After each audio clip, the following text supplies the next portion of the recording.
Let's try that again with, it's still going. Hit that subscribe button, hit that bell. Well, if you like my content, you should do that anyway, right? Isn't that what I always say?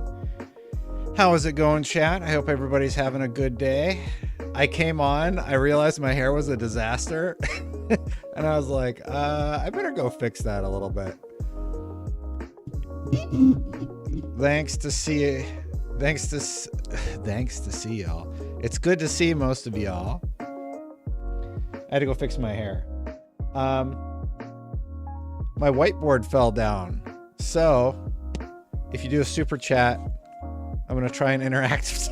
I don't know. It just fell on the floor. So I was like, all right, if anybody super chats today, your name's going on the board. And that in the shot. There we go.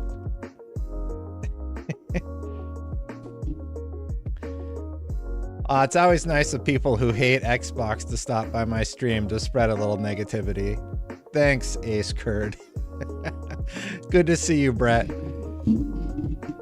Bro, I don't know. Chicken wings. I don't control what other people write.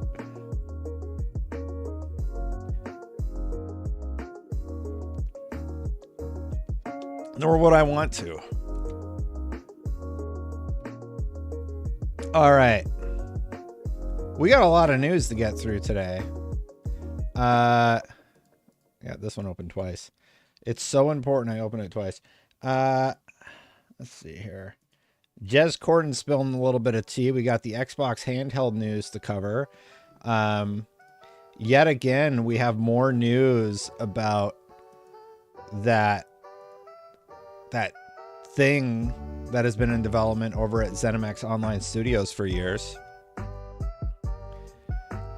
And we're going to be going over all of it. Good to see you Unearthly over on Twitch.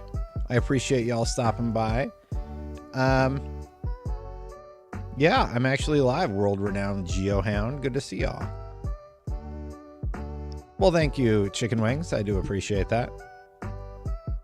It is good to see everybody. How is Destiny today? Well, Destin is doing okay today. I am doing all right.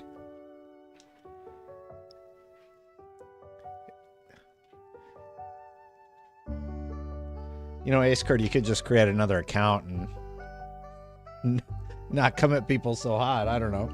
Just don't tweet at people. I don't know. We got a show to make, everybody. It is good to see everybody. I haven't played Stellar Blade yet, but I'm hearing good things. You know what I did play? Take a guess what I played, chat. There's all these amazing games out right now. There are all sorts of like really stunning games like Dragon's Dogma 2. You know, Path of Exile just had the Necropolis season. What game do you think I played? I did play Necropolis, to be fair. What do you think I played with all these wonderful options out there right now?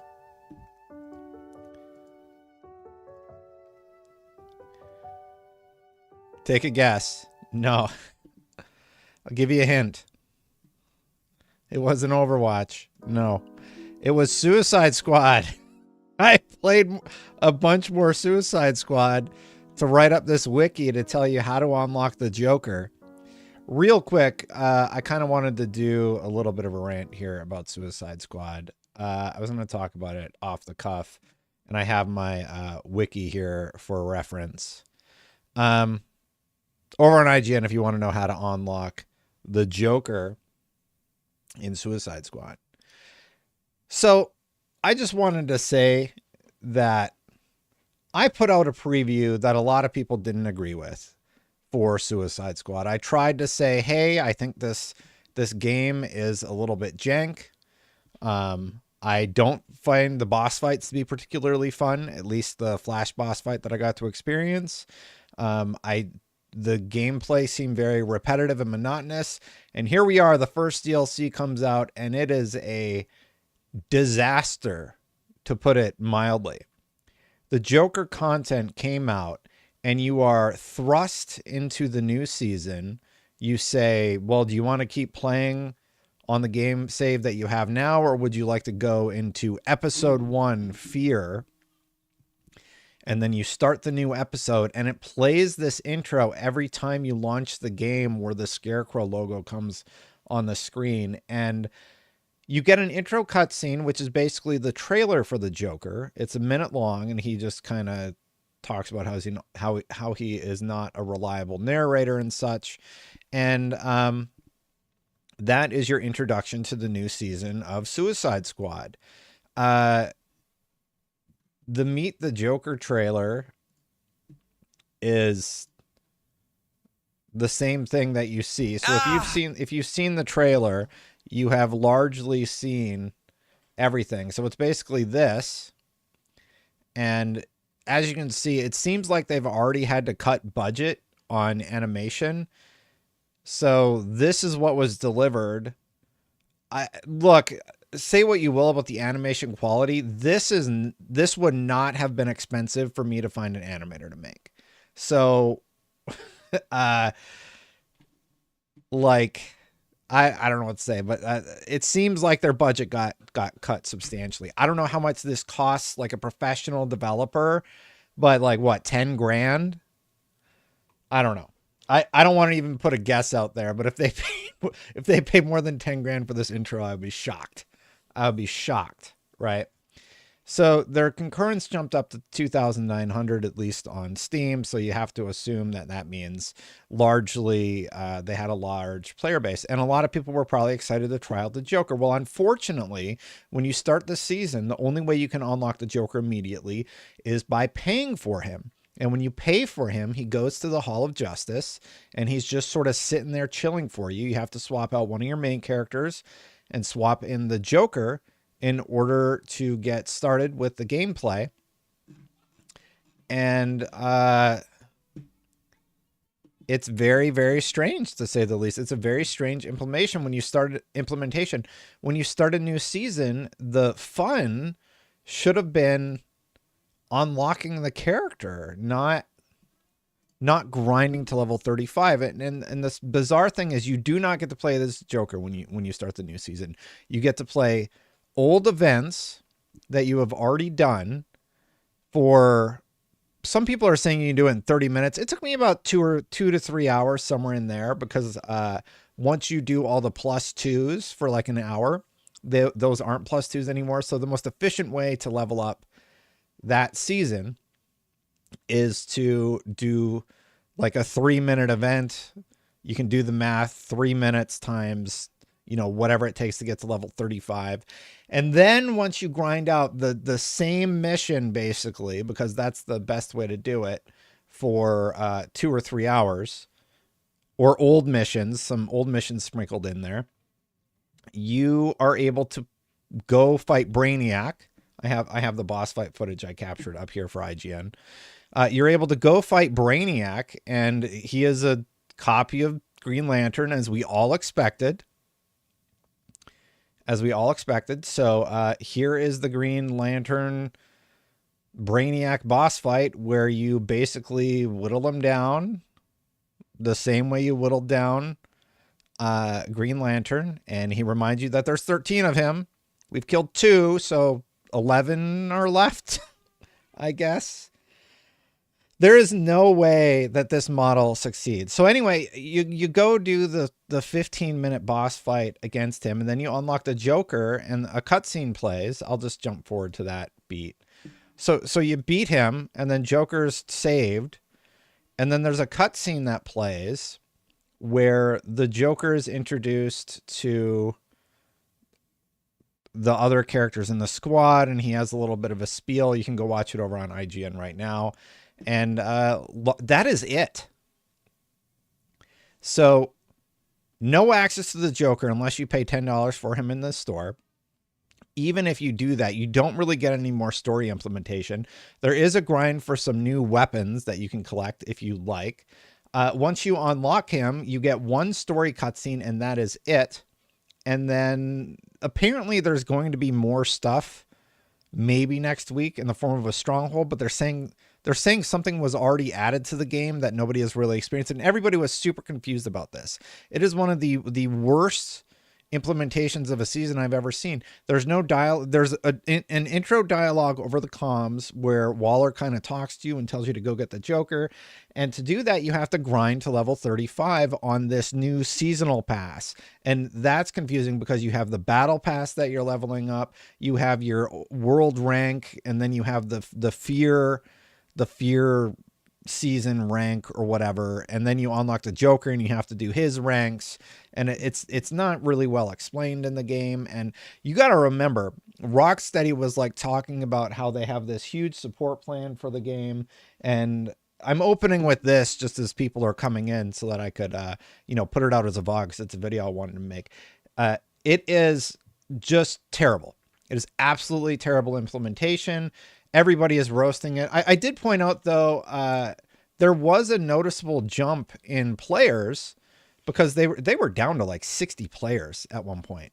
And if you want to take a look at Steam charts and just see like what kind of happened with this DLC, everybody hates when I use this, so I'm going to keep using it as long as I possibly can. So like, here's how it was going. They were like 400 players a day. At this point, they had like 67 people playing. I don't know if that was a patch. So then here it comes out and it shoots up to like 3,000 concurrents, which is quite a big jump from 200 or like 400 at peak to 3,000. So like, what is that? 100 times the players. And then it quickly jumps down to 1,000, and then it's peaking around 2,000. So you've lost 1,000 in the first day, 1,500 in the second day. And it's holding around 1,400 as, I guess, people grind to unlock the Joker. Suicide Squad is a disaster. I think WB and Rocksteady should pull the plug on it and just release like a trailer or something talking about the conclusion to the game. I don't know why they would continue to invest in this. Maybe behind the scenes it's making more money via the store, seeing a lot of people were probably confused about how to get the Joker and may have just ended up buying that character. And Cheap D and I talked off the air. The last interview I did was with Cheap D. It's just like, why Suicide Squad? There's no Suicide Squad movie right now. There's no native interest in the Suicide Squad brand. Like, if you made a Harley Quinn game, that would make more sense to me than a Suicide Squad game with King Shark, Deadshot, and Captain Boomerang. And granted, some of the jokes work at times, but overall, the whole game is just bad. And this first season was its chance to come out and say, hey, we're here to stay. We're playing for real. And they just massively, massively dropped the ball on it. It's really, really unfortunate. And just to address some sort of weird thing, people seem to think that like I'm pissed about not getting a code or something. No, I'm pissed because the game's bad. That's the long and the short of it. I think, if I'm being honest with myself, I was more pissed off about the preview when I was trying to tell people, to my own detriment, that, hey, this was bad. This was not a good experience. And my criticisms were echoed in the other previews, but for some reason mine had a laser focus, probably because of the headline. And then we do the typical car wash. We release gameplay, the first 20 minutes of gameplay. It's an early access game. It comes out a week. Yeah, flash too fast, right? It comes out a week early, so we released 20 minutes of gameplay. We had released gameplay from the preview event also. And then we posted the ending. I actually waited to post the ending a day or two after I had seen, okay, the ending's starting to come out. People are talking about the Batman scene. People are posting the ending. I'll post the ending now because it's an 8-hour campaign and whatever. And then people are like, why would IGN do this? And that is, I have always posted the endings. It's on you. Like, if you, here's the thing people don't like to hear. If you don't want to see content, don't click on it. It's labeled with spoil. It opens up and it says, wow. And there's a big spoiler warning. So as soon as you see that, you can like click off of it. Nothing really happens for a significant amount of time during the ending cutscene. So like for the first minute, nothing of note that I remember really happened. So you still have all that opportunity to click out of it, and you never need to click into it in the first place. So we posted the ending for Final Fantasy as an example. So that criticism, the criticisms that I see online are weird. The people have made up their mind about what happened there. I'm mad specifically about not getting a code. It's not because the game was bad or I'm disappointed that Rocksteady would release this or any of that other stuff. It's that I have a grudge. No, I do not. I love Rocksteady. Rocksteady is one of my favorite developers. I previously had worked on making a piece about why the combat in the Arkham series is so spectacular. And I worked with Ronnie Barrier on it. I did a lot of the gameplay in that feature because I wanted to make sure that the gameplay was of a quality level that was respectful to the work that the Rocksteady team had done. So any sort of indication that I have a bone to pick with Rocksteady or anything else like that, I think it's absolutely absurd. Potentially the WB situation is a little bit more problematic because it's very strange, but to not send out a code to a person who's not me to review the game, but we gave it a 5, or we gave it a very low score. And I think Suicide Squad is done and dusted. It does feel a little bit like beating a dead horse, but the fact that everybody is so riled up about my coverage about it just says I'm going to keep playing it and I'm going to keep covering it as much as possible. Not as much as possible. Like every time there's something notable, my playtime on Steam is 65.8 hours. I did the campaign on Xbox. So I have like 75 hours in Suicide Squad, 75 hours, according to Steam. There's no way that is all active game time, right? Like I must've left it on or something, but it is what it is. So, very unfortunate news. I will keep playing as they do characters. I'm not even really mad. I think I am just incredibly disappointed and baffled by the decisions that they have made in respects to this. But obviously it's their right not to send the code. So am I mad about that? No, like you don't have to send the code. Like IGN purchased the game. It's not really a big deal. We didn't get early access anyway, so it wouldn't have been beneficial to get the codes anyway. I do think it's weird that nobody's like, hey, don't you think it's a little weird that this mega publisher is sending out codes to the people more likely to give favorable coverage? That's weird. That concerns me. Don't send me a code. That's fine. I don't care, right? But there's more than that happening. And that was sort of my 2 cents on it. Oh, I didn't pay $100. I bought 2 copies of it. I bought one on Steam and one on Xbox. So I paid $200. Well, IGN did. And so like, there's no reason for me to be mad because that's not me. Anyway, very disappointed in that game. This stream, though, is meant to be about Xbox because there's been a lot of Xbox news this last week. A lot of stuff has happened over the last week for Xbox. Now, one of the rumors that have been popping up again, unofficial producer Idle Sloth brought it to our attention. Ben Jones, creative director of ZeniMax Online Studios, says their upcoming game is a generational project. Thomas Goldberg, creative director at Showcap Entertainment Limited and president at Lifelike and Believable Animation Design, is assisting ZeniMax Online Studios on the game. Working on a new IP for about 6 years, 200 developers on the project. So I've talked about this many, many times. The rumor is that it was a Mandalorian MMO.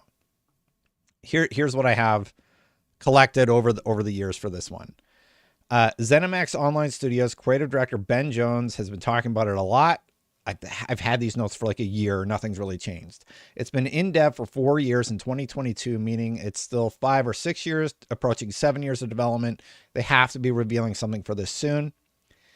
200 people were on it in 2022. It's from the Elder Scrolls Online team.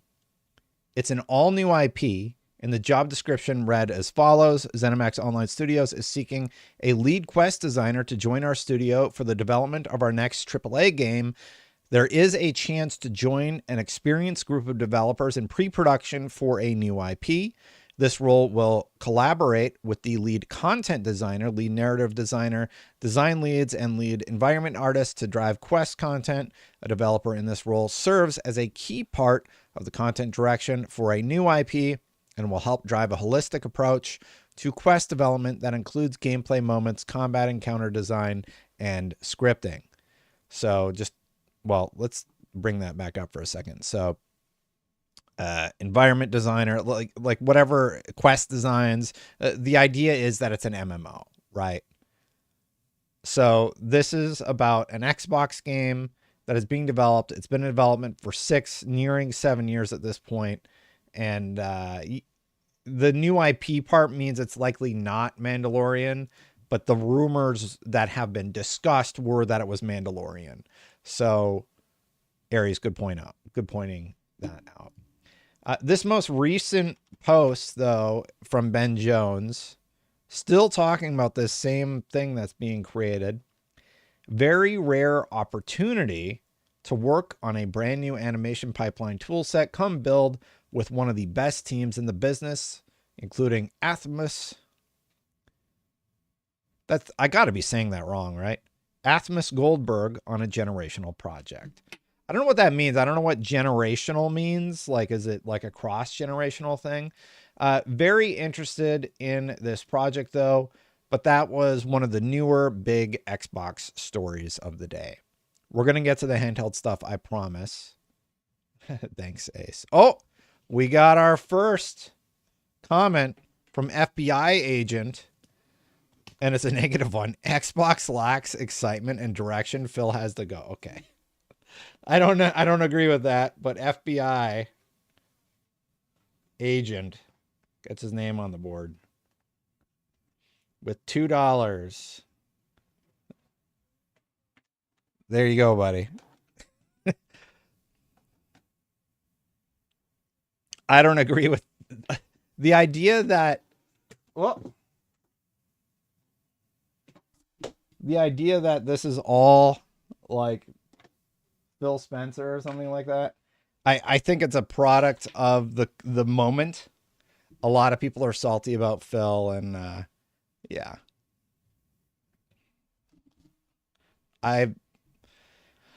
Anyway, let's talk about the Jez Corden story. There was that story, though, actually. Xbox. What was that story? Phil Spencer's legacy killing Xbox or something like that?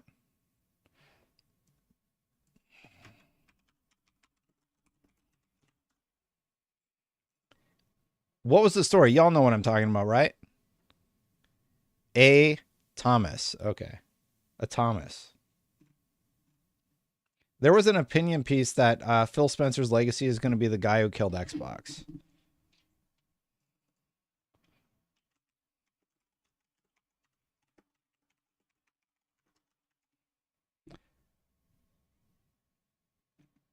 I can't find it. If somebody can remind me what it was called.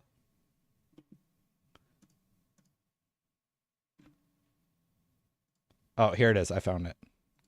So this is VGC opinions from Nathan Brown. Do you want to check this out?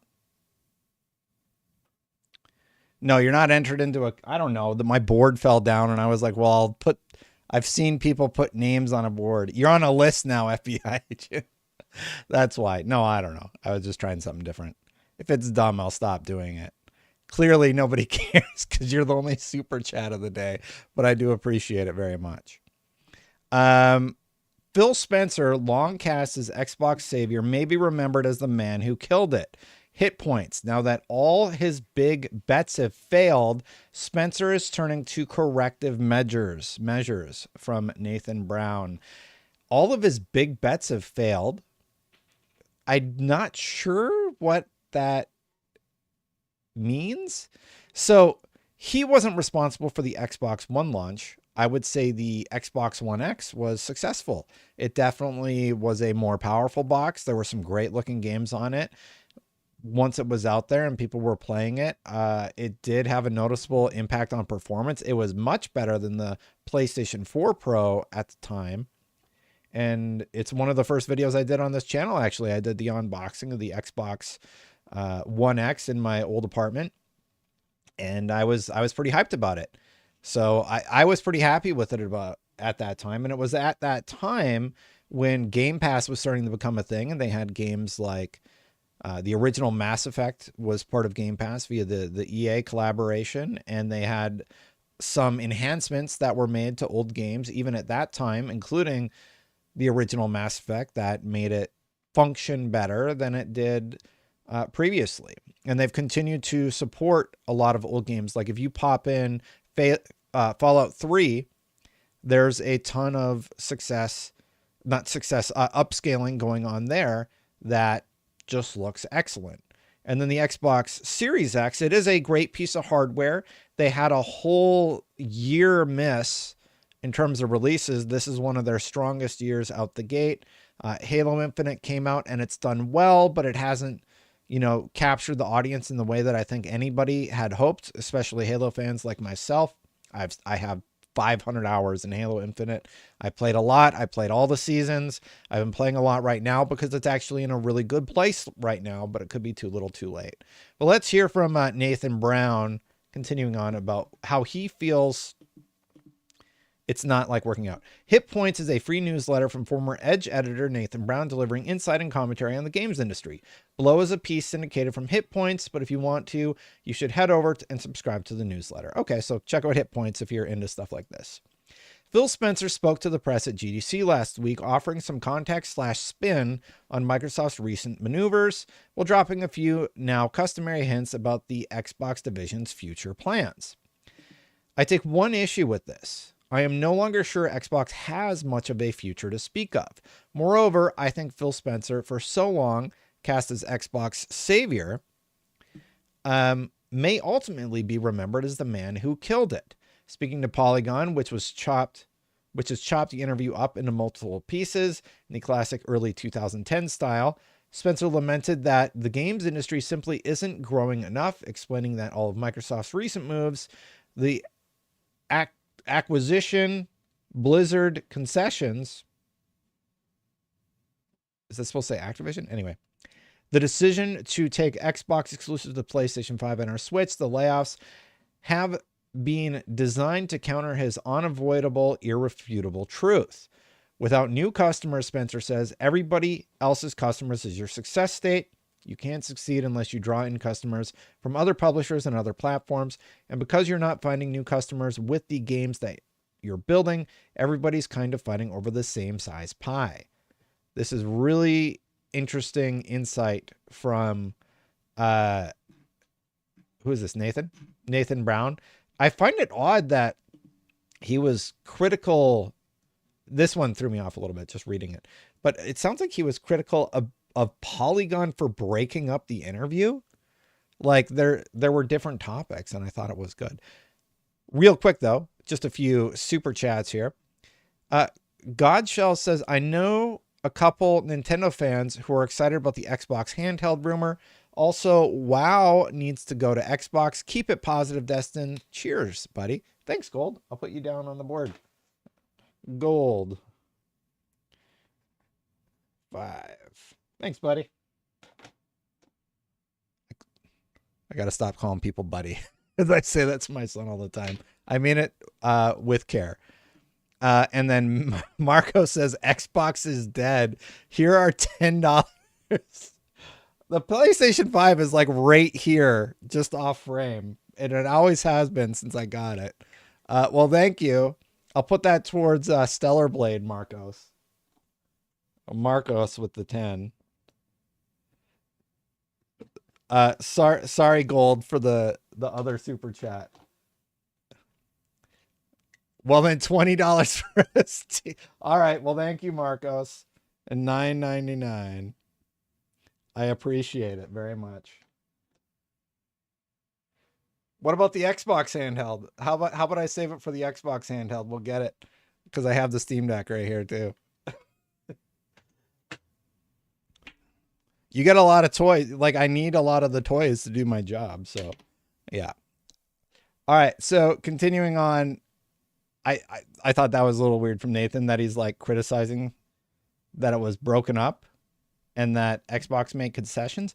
Did they really make concessions in the Activision Blizzard thing at the end of the day?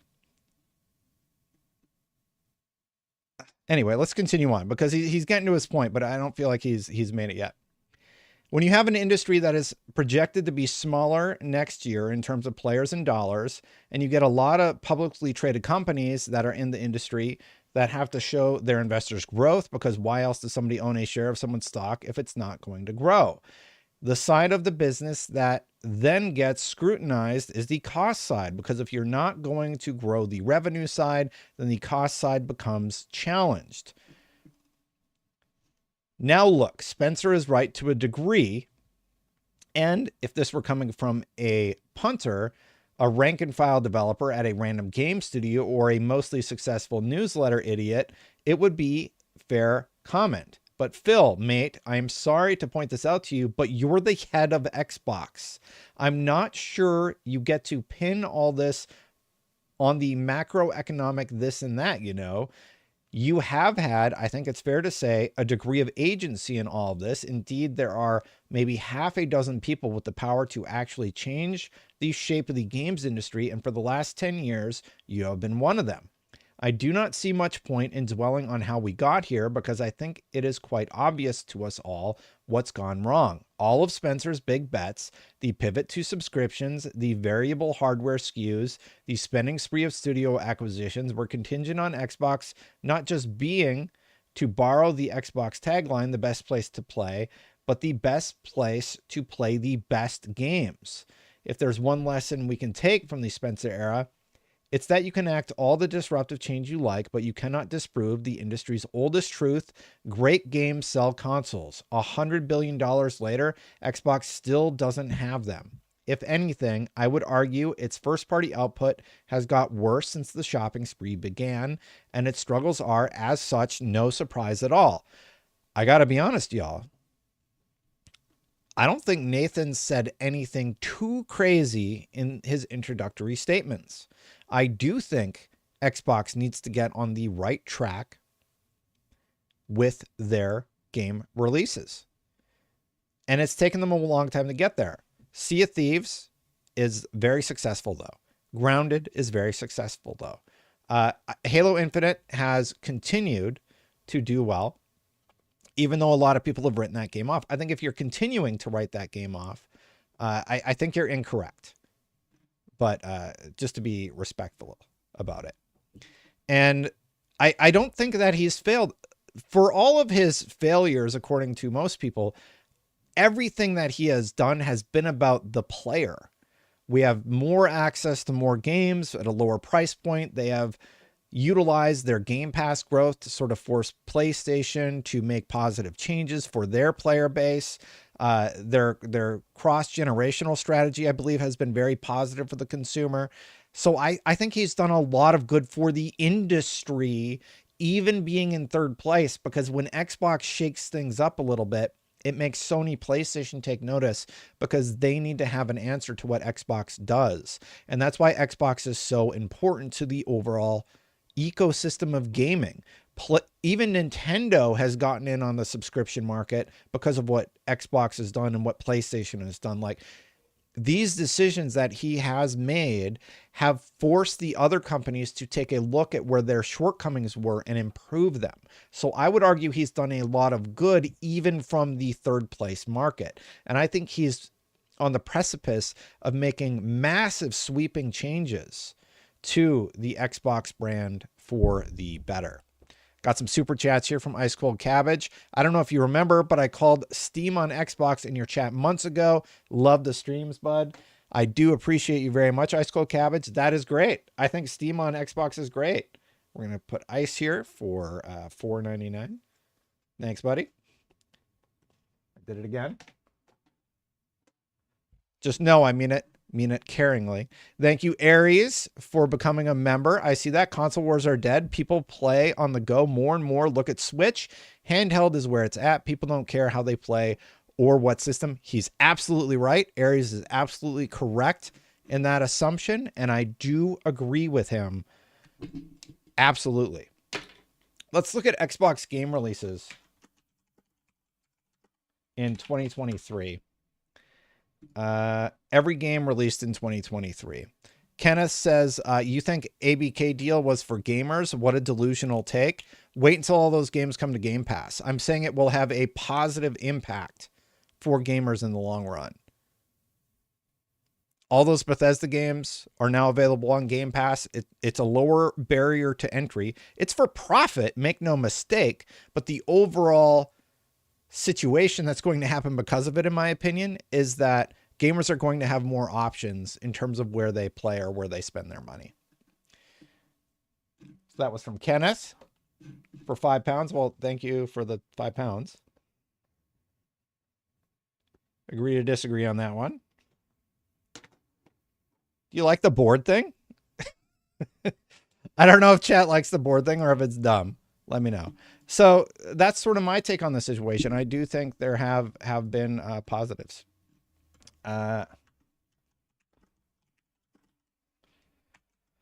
So let's just refresh our memories from last year. What came out on the Xbox brand? This is GameSpot. Sorry if anybody from IGN watches. Hi-Fi, they were the first search result. Hi-Fi Rush, Shoulders of Giants. I'm trying to see, does anything jump out at me? Hi-Fi Rush was good. Critically acclaimed game. I don't think they had a lot last year. That was like huge. If anybody knows off the top of my head, Pound Zero, same thing, right? A lot of third-party stuff. Leap, I don't know what that is. Wo Long was on Xbox Game Pass. That was great. That was a big win. Valheim, I think that was part of Game Pass. Peppa Pig, big W there. Forza Horizon 5, that was a good game. Looks like that got some supported content. I know Forza Motorsport came out last year. I played that for like 100 hours. When a game gets its hooks into me, Minecraft Legends came out multi-plat last year. Was Redfall last year? I mean, that was obviously a disaster. Yeah, there it is. Blech. So Redfall was last year. And then I think near the end of the year, they had like Forza Motorsport, which was fine. It was like a 7 or an 8 on the review scale. Diablo 4, just about to come to Game Pass. And this is just a little aside. I'm curious, like, what actually hit on Xbox. There were, it wasn't like a total disaster in 2023. 2022, I think, was one of the bad years. Mark, yeah, I have. I do all the time. And I just said I agree with most of the writer's points. So I don't know what you're talking about. Solar Flash with $6.99 Canadian dollars. That's like 3 cents, right? Just kidding. I'm from Canada. I always make the joke about our exchange rate. It's garbage. Thank you, buddy. Solar says, I've been playing most of my Xbox and Steam games on the ROG Ally since I got it a month ago. Can't play COD yet on the Xbox app. Not yet. K-Wiz says, Xbox and Bethesda need to give some release dates for more than just Hellblade. They do. We need to know when... K-Wiz... boom. I do agree with you. Like, we need concrete release dates. Like, Hellblade's coming in May. We have Avowed this year, and I do think that there are going to be some games this year. So I agree with a lot of what he said. They do need great games to start hitting, right?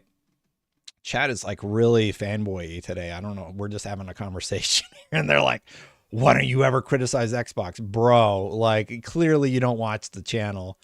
I was like in the fanboy negative corner for like a month because I was criticizing Xbox.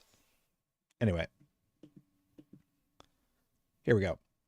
Spencer spent part of his Polygon interview musing airily about a dedicated Xbox handheld, which I'm sure seems like a no-brainer in a world where Steam Deck exists, but I imagine it will be an alarming prospect for a development community that is slowly cottoning onto the fact that making games for Xbox is too much of a faff given the tepid reviews on offer.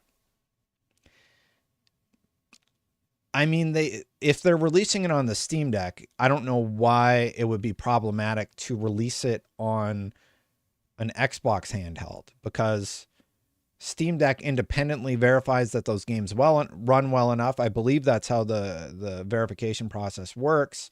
And you can run a lot of those games anyway if they're not verified for your own amusement. So it doesn't really make a lot of sense to me why he would say that, oh, it's going to be too hard for developers to release on a handheld. I think he could have supported that argument better. I don't really understand that one. And I just realized this text is super small for y'all. GI Biz Chris Dring returned from GDC with tales of publishers questioning their future support of a platform that bakes in so much risk, a dominant subscription service cannibalizing game sales, the need to ensure parity across Series S and X, further increasing sky-high development costs. This isn't Xbox's fault. And offers such a small audience in return. Now you want a handheld version as well? Best of luck with that. I feel like, Nathan, like, Steam exists, right? Like, people realize Steam exists. So if you have Steam on a Windows OS powered handheld device or Epic Game Store, which is basically confirmed, assuming this thing is, it's like, it seems like Phil is saying it's happening. So I'm assuming it is. If you have those on there, it's just about launching a different app. So I don't think it's about forcing anybody to do it. I think there would be very little in terms of forcing the devs to add any additional platforms. I do agree with the question about the Series S, though, and I talked about that on the previous stream. I wonder where that is going. Confused Risen says Activision games coming to Game Pass will create more competition, and competition is good. Like, who else could Microsoft, Sony ate all the small guys up? Yeah, like Sony was buying who they could buy. So Microsoft's like, okay, like we lost Insomniac. We need to start making some moves here. We're done. And they did. And they bought the big boys. And then everybody started freaking out. So thank you for the Confused Risen. Thank you for the 5. And then we got another 5 from Shadow. I think you did it already, didn't you, Shadow? $4.99. Sorry for the Canadian dollar joke before. Solar, I hope Solar likes the joke. We would always make that in my family when I was in Canada. Do you think the Xbox Valve partnership for a handheld or VR solution in this gen or next? I think VR is like dead. I don't think VR is going anywhere right now. Mark, if that's going to be your Clay, I'll let you make the decision about Mark, but like, I don't know what he's doing. I keep seeing his red flags. If he's engaging in good faith, it's fine, but yeah. Yeah, man, Valve Xbox partnership for a handheld or VR solution this gen and next, nothing in VR is going to take off. It is such a niche market and the development cost is so astronomical. I just think it doesn't really get there. Yeah. He continues. Now that all his big bets have failed, how have they failed? So, I mean, they're still profitable. They haven't taken second.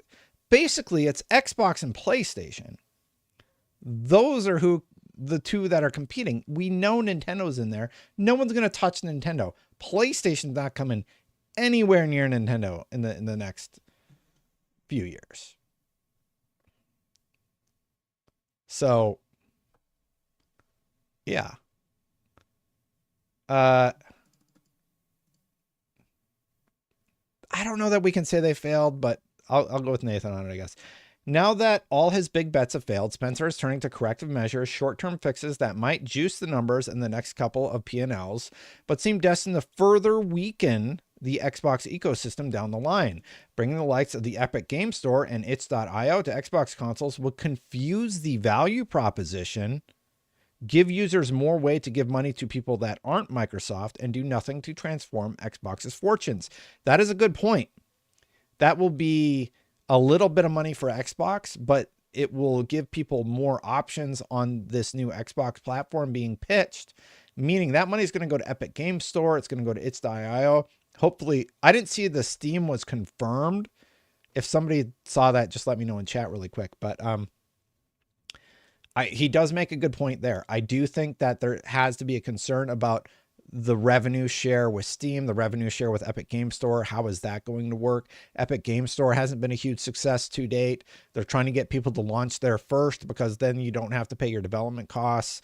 So it is definitely an interesting point that he brings up here. So this, I'm going to give him this one.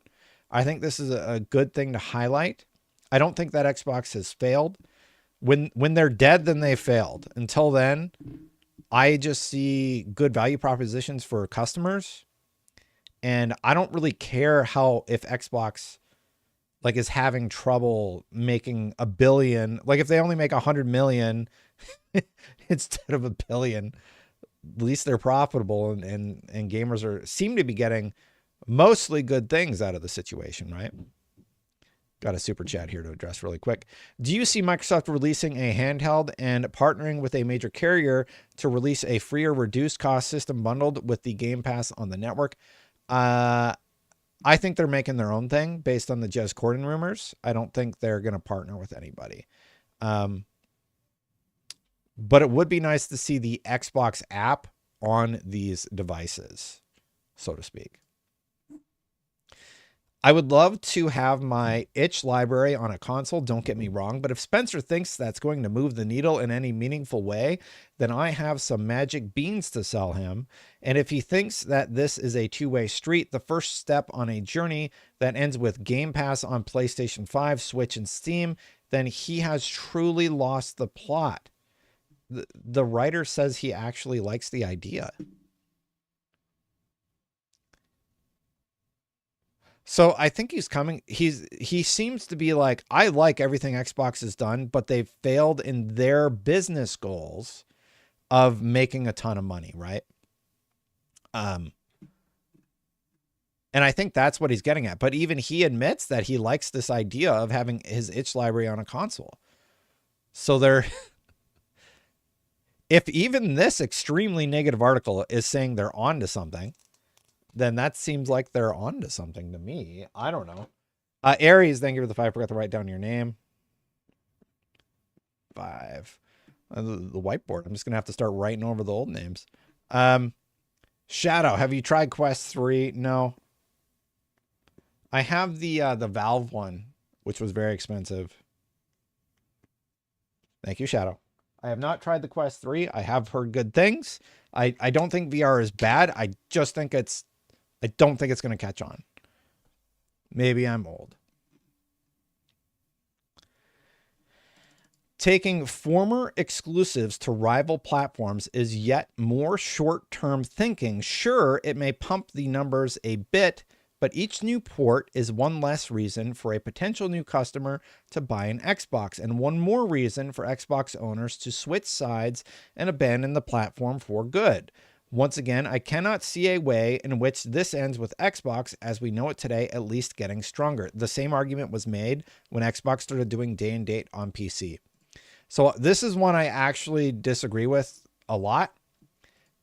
The strategy is they release Xbox games on PlayStation, PlayStation players play it, and Nintendo players play it.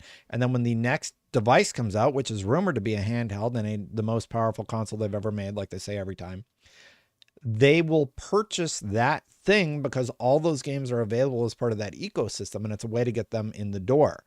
That's what I see Xbox trying to do here.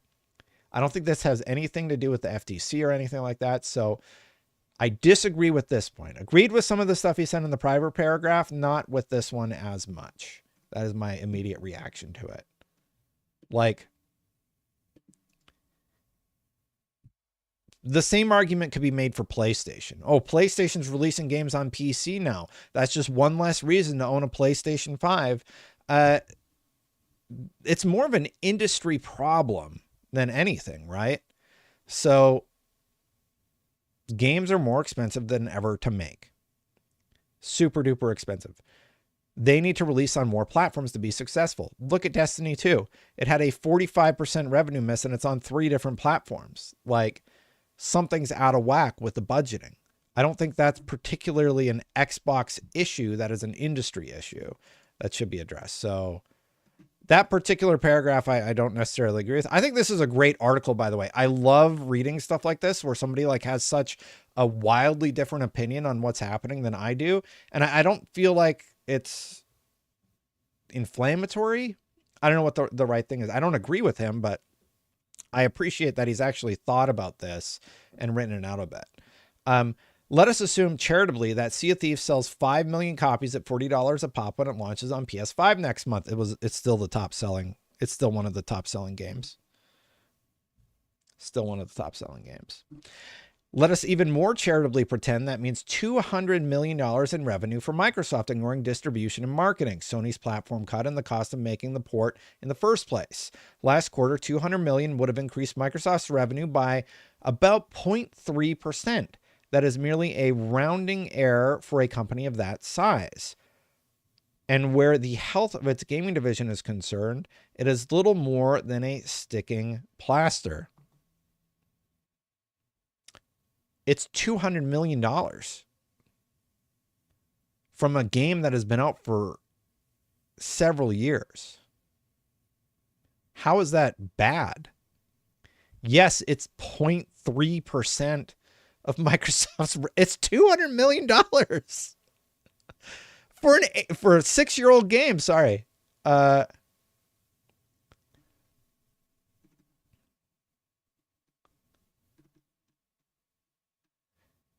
Yeah, and then maybe you don't switch to the next Xbox console. Everybody still thinks about the console market, and that's the weird thing, right? It's not, the console market isn't growing. So anybody in chat arguing about the console, you know what console sold the best ever? The PlayStation 2. Nothing has beat the PlayStation 2. There's a post today where it talks about how Jim Ryan said it actually sold 160 million units. So now the Nintendo Switch doesn't even have a chance to reach it. The consoles don't matter. The industry needs to evolve with their distribution strategy. And anytime I see these arguments, it's very strange to me because it's not 1992 anymore. It's not 20 years ago, when we had these boxes that were necessary to run these games on locked ecosystems. Look at how well the Steam Deck has done for Steam. Steam doesn't even make games. Okay. Valve makes games. Let me backpedal there a little bit. Valve rarely makes games. They make like Half-Life. They made Team Fortress, right? But the Steam platform is successful, and the Steam Deck is successful because of their library, right? Valve makes games, Steam doesn't, and they don't need to because most of their money is coming from the game library, their platform, Steam, right? So I don't see how 200... I really don't get that one. I think that one's a little crazy. Somebody asked me a question in chat, actually, a little bit ago. This take from Destin is what I think as so wrong. Why would you switch from PlayStation? Because a cool new handheld comes out and you can have all of the games that you love, including the sequel to Hi-Fi Rush, there first for a year. It's the same reason, like, why would you buy a PlayStation if you know all the games are coming to PC? It's the exact same argument. This is why I question the IGN gaming media and appreciate this VGC article. Okay, Mark, like, I don't understand why you don't get it. I really don't get why you don't get it. And I'm not saying that to be hyperbolic or anything like that. Why can't you take the same lens that you're focusing on Xbox and apply it to PlayStation because the exact same strategies are being implemented at PlayStation. They've slashed their trajectory for console sales. They've slashed it from 25 to $21 million. Somebody want to do the math real quick on what a 4 million console sale cost reduction or revenue reduction would be? And how many games that they're not going to be able to sell that they imagined that they would have been selling to those 4 million customers? It's a lot. Why is Hiroki Totoki going so aggressive with the PC release strategy? The fact that it's not seen, I just don't get it. And the strategy that I think that I think he's implementing, I'm not saying he is. Yeah, Mark, no worries. I think is that he releases these year-old or 6-year-old games in Sea of Thieves, or Grounded is even older, on these other platforms, and maybe like 1% of those, what was his math here? 5 million. What's 1% of 5 million? You get a few more users in PlayStation. Like, you can't think about this like a year later. You have to think, what is Xbox's vision over 10 years? These companies plan 10 years out, and they try and make trajectories for that. They're not, of course, they're looking at the day to day, but they're also looking further out. Yeah, PlayStation games do sell very well. Tuvok 1980, not good enough for Hiroki Totoki or PlayStation executive leadership. They don't. They're spending $300 million on their games right now. And we know, because of all those documents that leaked, unfortunately, some of them are not initially launching as profitable. Like, they're long tail profits. Let's finish out this article. I do like this article a lot, though. And I really respect the writer for writing it, because they've probably been being beat up for like several days. I don't agree with most of it, but it's always good to have people that challenge our blind spots and have these conversations with, right? To be clear, I feel bad for Spencer. He seems a decent sort. I think he's come into this with the best of intentions, and in a parallel universe where every horse he backed romped home, he would be credited with transforming and perhaps even saving the games industry. In another, where instead of spending $70 billion on, so it's all about the $70 billion thing. Where was the criticisms when Sony bought all the companies that they bought? Nobody cared. But like, Xbox starts spending lots of money because they have lots of money and it matters. Do you really think that if PlayStation could have bought Activision, that they would not have bought Activision? They absolutely would have. They absolutely would have bought Activision. If that landed at their front door, they would have been fighting for it. They probably tried to. They're not going to be like, oh, well, you know, we really want to foster our relationship with Activision. The spin would be, well, we've had all of these, you know, exclusive partnerships with PlayStation for so long, and, you know, we've been working together so closely. The same thing, the same sort of narrative that Xbox did with the Bethesda thing, by the way. That's exactly what Sony would have done. So this idea that PlayStation wouldn't have bought Activision if they could have, it's not true. Microsoft had a ton of money. Activision came to them at the right time. Their valuation was lower. They're a $1 trillion company. And Xbox took it. They're like, all right, we'll buy Activision. So, yeah.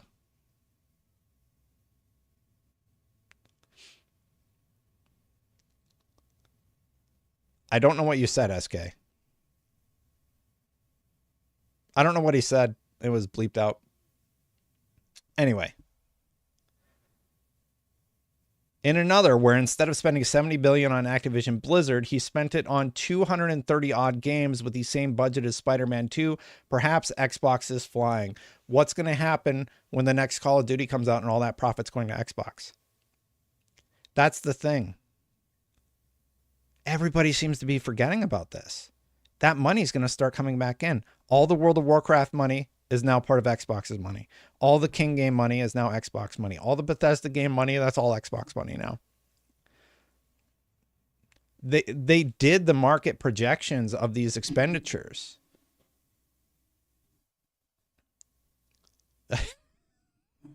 Mar- Marcus says, I see you have an aquarium there. I keep cherry shrimp, and I've not been very good at it this year. I've had some issues with the cherry shrimp, but that is such a random question.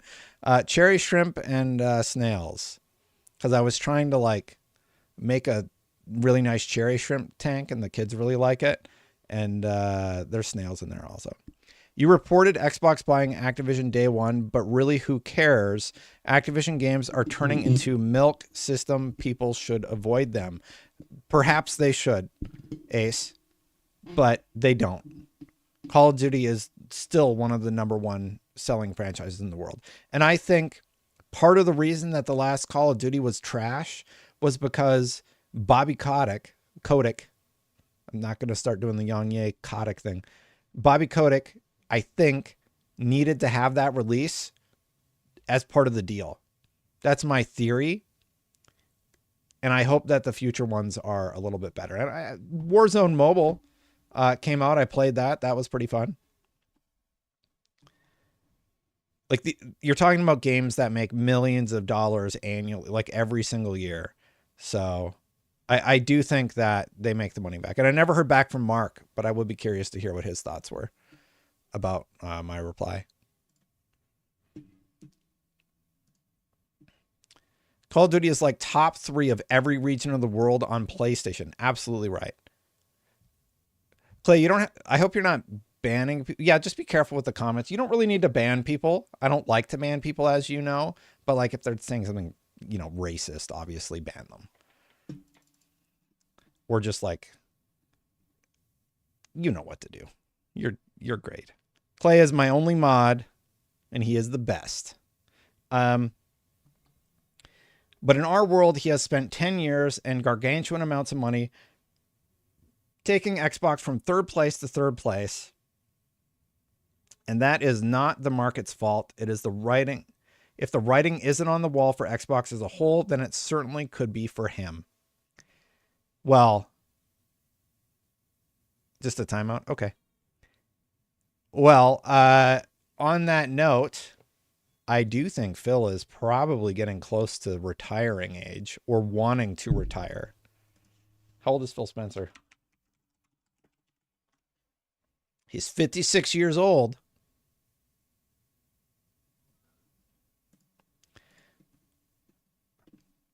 I think this is a really good piece from Nathan Brown. He gives concrete examples of where he has seen Xbox's failure, and he challenges us, I'm saying that as a fan of what Xbox has done for the industry, to think about the overall picture that has been painted by Xbox. Chicken Wings, I don't think 56 is that old, but he is 7 years away from being able to retire.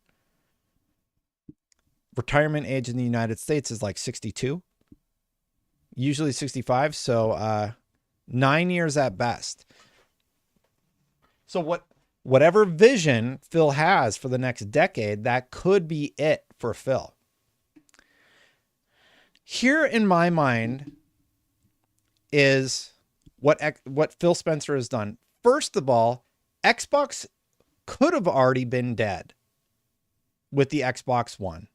It was almost killed at that point, but it didn't die. Phil Spencer took over and he said, I'm going to try and figure this out. And he has been trying to figure it out. And he has been listening to the community and interacting with the community to make positive changes for the Xbox brand. One of the first things that he did was come up with the Xbox One X, known as the Scorpio, to answer fans who were saying, hey, this thing's underpowered. Gears 5 came out at that point, and Gears 5 was phenomenal. He began working on Xbox Game Pass. He began working on the backwards compatibility library and what Xbox is able to bring to their customers. Free upgrades for all of your old games, which still holds true today to the Xbox Series X and S brand of consoles. He said day and date on PC is going to be a thing. And it has been and continues to be. FBI agent asks a really good question. How do you sell next-gen Xbox with no exclusives? How do you sell a Steam Deck with no exclusives? What exclusive made the Steam Deck one of the most successful handhelds to come out ever? What exclusive made it successful? Because everybody, and FBI, I don't mean to come at you hot or anything. I appreciate the $2. People talk about this a lot. Well, you need exclusives to be successful. You don't. I'm going to put your name on the board.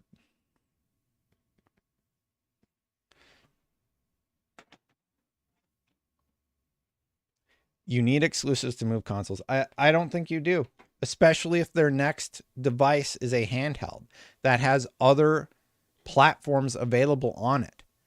If the Xbox device comes out and it's more powerful than the Steam Deck and has Steam on it, the Epic Games library, whatever EA has done, whatever Ubisoft has done, excuse me, I do think that there is a potential for them to be successful in the handheld market. And then when they come up with their next platform, they're going to have Avowed. They're going to have whatever the sequel to Hi-Fi Rush ends up being, whatever Bethesda's Elder Scrolls games end up being. The next Gears of War has been hinted about recently, so we will get that someday. There will be another Halo. There will be another Hellblade or a game from that particular studio. There's the Bethesda game in the works that we just talked about at the top of the show. All of the Call of Duty games, while third party, could have additional incentives on the Xbox platform, like being able to play it for a subscription fee or free if you play Warzone. Phil Spencer also came up with a multiple SKU system, getting back to that for just a second, where you have the Xbox Series X and S. I do think the Series S could start to be problematic in the next few years, and they're going to have to figure out a situation where they address that challenge that developers have brought up.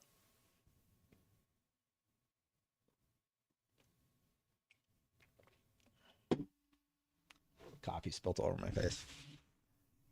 So, yeah. Features and library are the new exclusives. Absolutely. There's a bunch of studies about Gen Z and what Gen Z wants. They want to be able to play their games wherever the hell they want. So anybody talking about the console exclusives are an old idea. People want easy access. I don't want to buy a box, have to set up that box in my house, create a new account for that box, get that game, da da da da da da da da da da da. I want to turn on my phone and I want to play Call of Duty Warzone on my phone. And if I happen to have a console, I'll boot that up when I get home from work because I played and unlocked my cool reward on Call of Duty Warzone and I want to play it at home. And I really do believe that this idea of consoles and console exclusives, I don't think consoles are going anywhere, to be very clear, but I think access is going to be a very important metric for all of these manufacturers in the years to come. I think this VGC article is great. I really appreciate Nathan Brown for making it. I don't agree with all of his points, but I think he's thought about it a lot, and what he sees as failures, I just see as positive things for the consumer. And one thing I've noticed, which is very strange, there's a bit of a strange shift. Sorry, I got coffee on my face.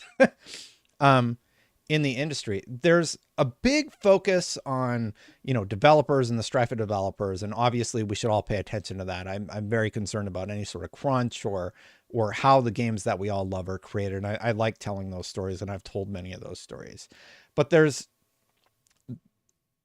a strange lack of acknowledgement as to the negative impact the gamer has when services are lessened. Like, how is Game Pass bad? I don't think I've ever read an article about how Game Pass is bad, because it's not. It's fantastic. How is PlayStation Plus bad? It's not. Clay, go for it. I don't think it's bad at all. Yeah, Game Pass is awesome. I think PlayStation Plus is awesome. I think being able to play PlayStation games on your PC is great. I think Xbox allowing you more access anywhere is awesome.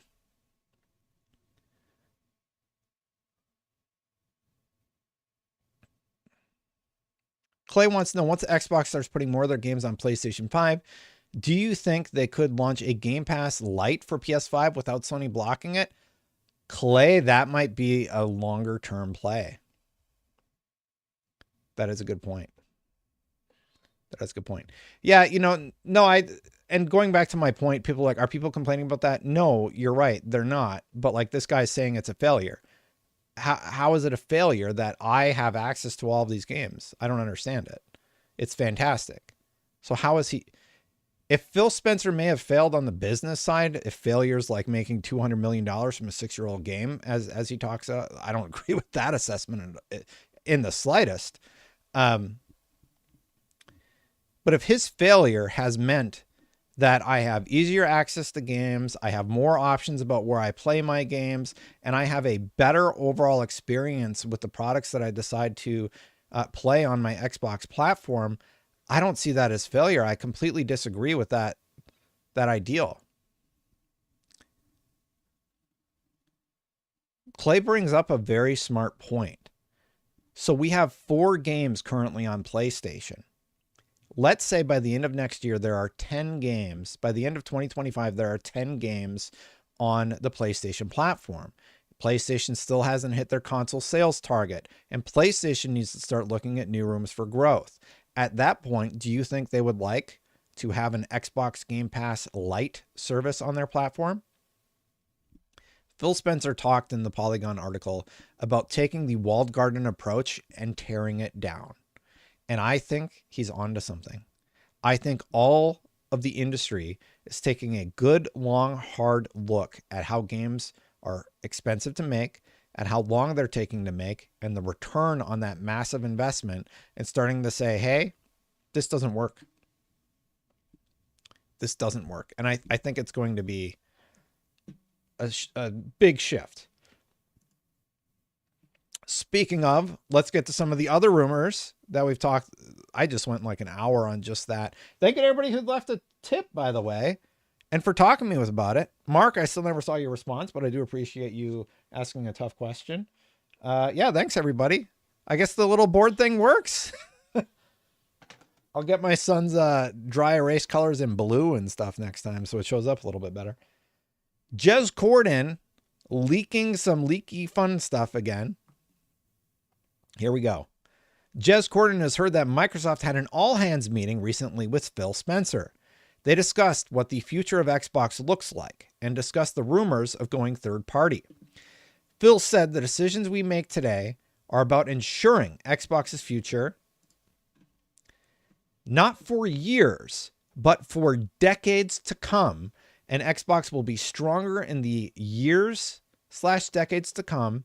And he specifically said that includes hardware. I told y'all, these companies do not think about next month. Where's the Xbox exclusive? What's going on with Xbox? They are thinking 10, he's talking about decades. He's talking about 10 years in the future, 20 years in the future. He's talking about after he's gone. They are thinking so far in advance, and they're planning out that far that, well, what is happening right now is largely negative. He sees a future that is a lot different than where we are at today. And I think that's what y'all need to start thinking about. When I talked about the acquisition and what was going to happen over the next few years, I knew that eventually we would see an industry reset point. And I believe I talked about it in my previous videos. A reset means all of these companies are going to get gobbled up. There's going to be like, unfortunately, there's been a bunch of layoffs, and that sucks. Like, that is the worst part of it. But we saw this coming for a long time. PlayStation was buying everybody who they could because there was this massive surge of money. Xbox was buying who they could because there was this massive surge of money. They were talking about buying more people in the future. and they still could, but I bet everybody's cooling their jets on everything right now because the worst part of a reset is happening right now. It's the layoffs. It's having to recalibrate for realistic growth expectations.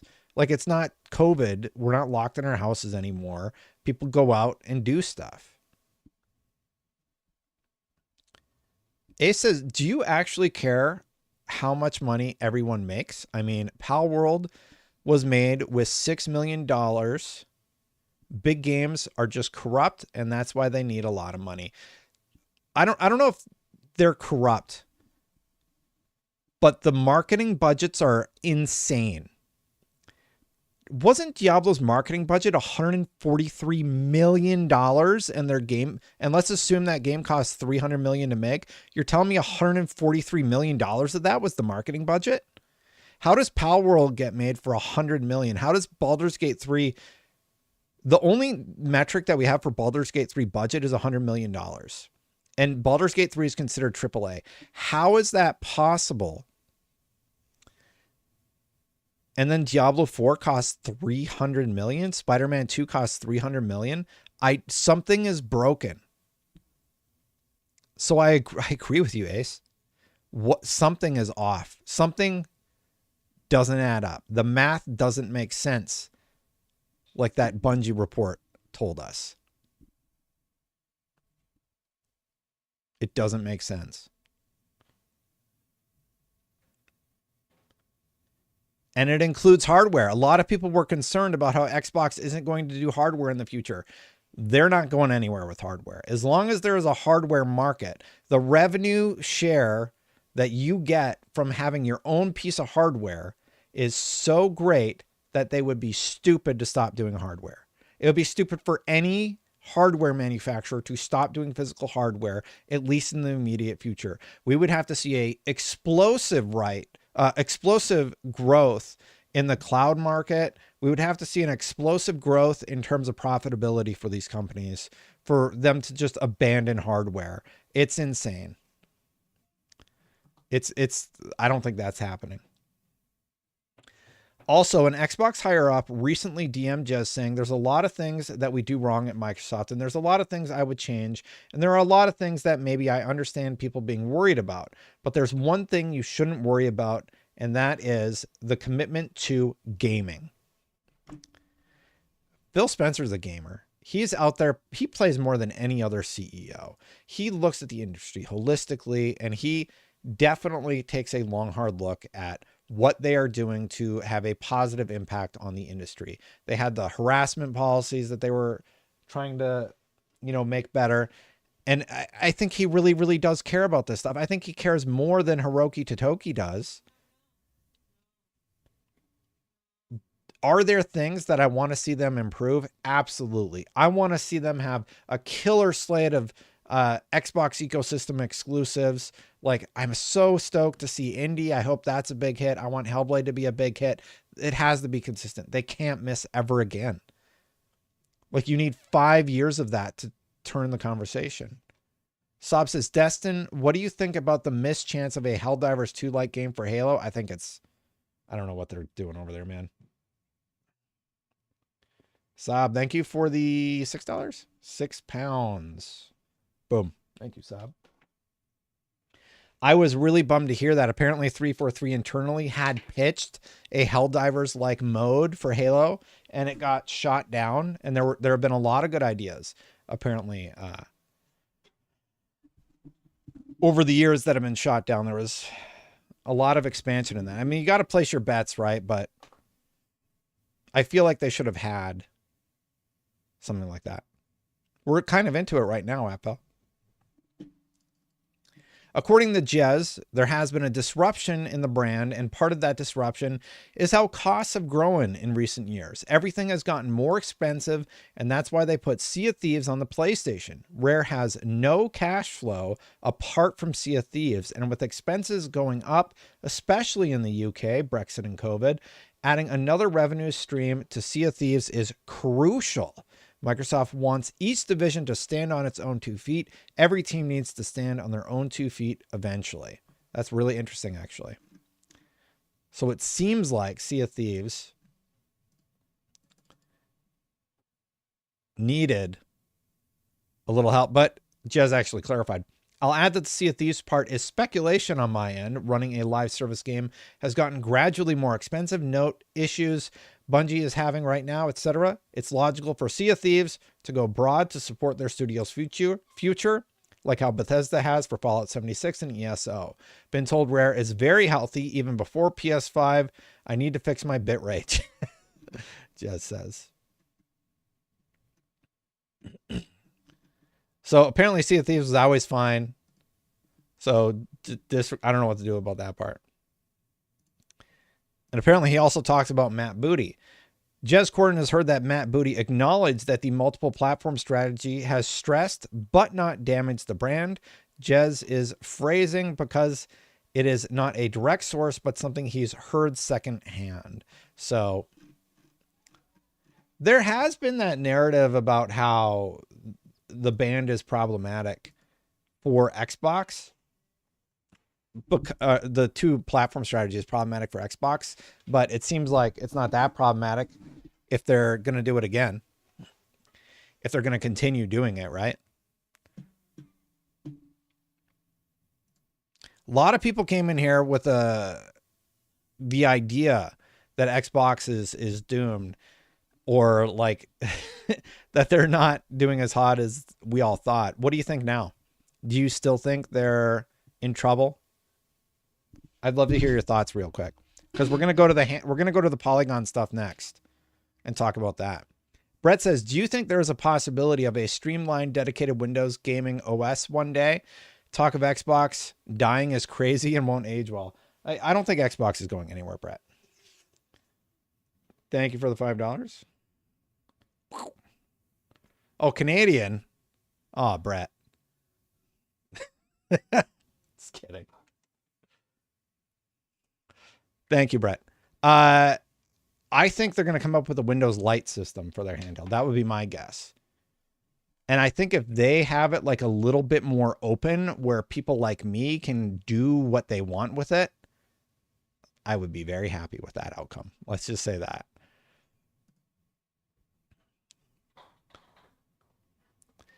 So I'm Canadian. The only reason I make so maybe the Canadian money thing comes off a little insensitive. I was born in Canada, and we would always joke. The joke I would always do in high school when I moved to America was that, oh, I have $5 Canadian, so basically I have nothing.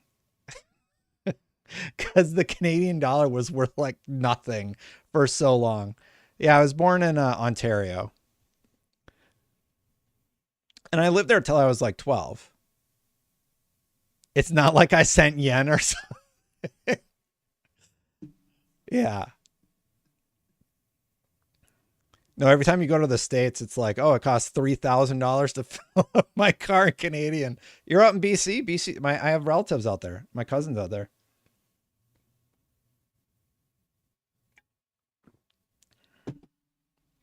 Anyway. I agree. I don't think Xbox is going anywhere. I think the walled garden. Do you want to do the handheld first?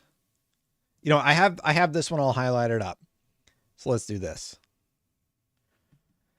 An Xbox handheld, Microsoft's gaming chief can't stop thinking about it. This is like the fourth thing that Xbox has talked about with the handheld. They got to be making it, right? Jedi Cowboy says, did you see the keynote where Sarabon spoke about the number on people of Earth and the number of devices and number who are gamers? No, I didn't, but I assume it's a lot. I did go to Liverpool once, Clay. How did you know that?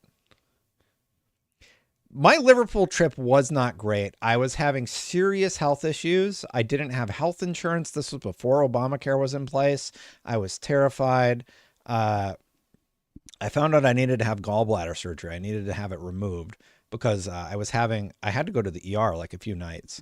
So while I was at Screw Attack still, I don't mean to get so personal, but yes. So I had all that going on. And then, so it all happened and I'm all like cut up and I finally healed from it. And then I think I got to go to Liverpool, but like my eyes were all messed up. It was not like a great time. I was definitely struggling while I was at Screw Attack. And I did get to go to Liverpool. There's a video out there probably at some point. But yeah, I got to do it. Unfortunately, I don't know I got to enjoy it because I was wearing like old contacts because I couldn't afford new contacts. It was a mess. Anyway. I'm sorry. I don't know why I went on. And then Obamacare kicked in and, anyway. An Xbox Handheld, Microsoft's gaming chief can't stop thinking about it. And he's liking articles about it and everything. I want my Lenovo Legion Go to feel like an Xbox, Spencer told Polygon in an interview during the annual GDC conference. I brought the Legion Go with me to GDC. I'm on the airplane and I have this list of everything that makes it not feel like an Xbox. Forget about the brand, more like, are all my games there? Do all my games show up with the save files that I want? I'll tell you one game that doesn't right now. It's driving me crazy. It's Fallout 76. It doesn't have cross save. Thank you, Phil. Yeah, Brett. That would have been great. Thanks, Brett. Tasso says a $30 euro. Wow. That's like 800 American dollars. Thank you, Tassos. I actually don't know what the euro's worth. Hi, Destin. First timer here. Well, thank you very much. Really like hearing you talk about Xbox stuff. By the way, I really need an Xbox Wireless 3 controller. I still have this one and it's great. Like, I think this is the Series 2. It says it on the back. I love this thing. I think Xbox is great. I hope they make a new one and it's like a really, really solid device that like sort of modernizes a little bit like the PlayStation controller did. Tassos, that's a big one. Thank you.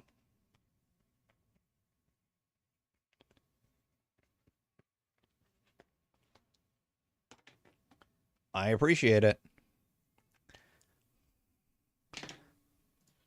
I agree. I love the Xbox controller. I hope you can get one soon. Here we go. I want to be able to boot into the Xbox app in a full screen, but in a compact mode and all my social experiences there. Like I want to feel like the dash of my Xbox when I turn on the television, except I want it on those devices. Oh man, what if you could have your Xbox handheld, but you streamed it to your television the way that you can with like YouTube and stuff like that. So you're playing the native game on your handheld, but it's streaming to the television, which potentially could have less latency. Yeah, what if you took the PlayStation portable device, but flipped it on its head? Is that the saying? And you had the device streamed to a television. Is that tech even possible? Like a casting? I think that would be really, really neat. Intel Wireless Display did that a long time ago, but what's the latency? Latency is very important with gaming. That could be cool.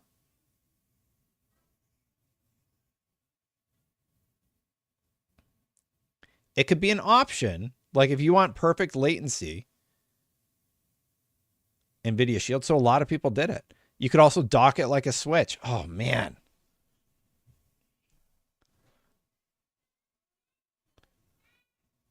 Jedi.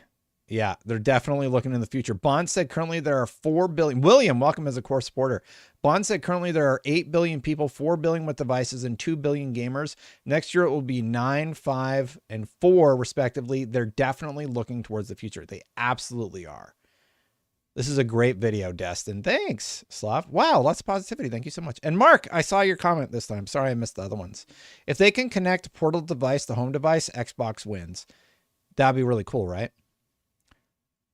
Or if you have the handheld and you have the console, I mean, you just turn on your console, you pick right back up where you left off on the Go. Maybe there's something there. Like not only do you have the console and you can do whatever, the handheld, you can do whatever you want with that. Will the handheld have Steam? Would be huge. Let's Google it because I keep hearing about this. Xbox handheld Steam.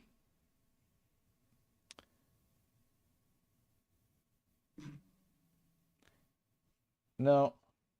In February, there was a Verge article about how Xbox needs to build a handheld. I don't see any confirmed reports about Steam being on the Xbox handheld, but that would be huge. I agree. I absolutely agree, and I would love that. See, chat's getting a little hype. Chat's a little excited about that idea. About a handheld, like doing it to the TV, right? Who is the 3 from? Mikhail.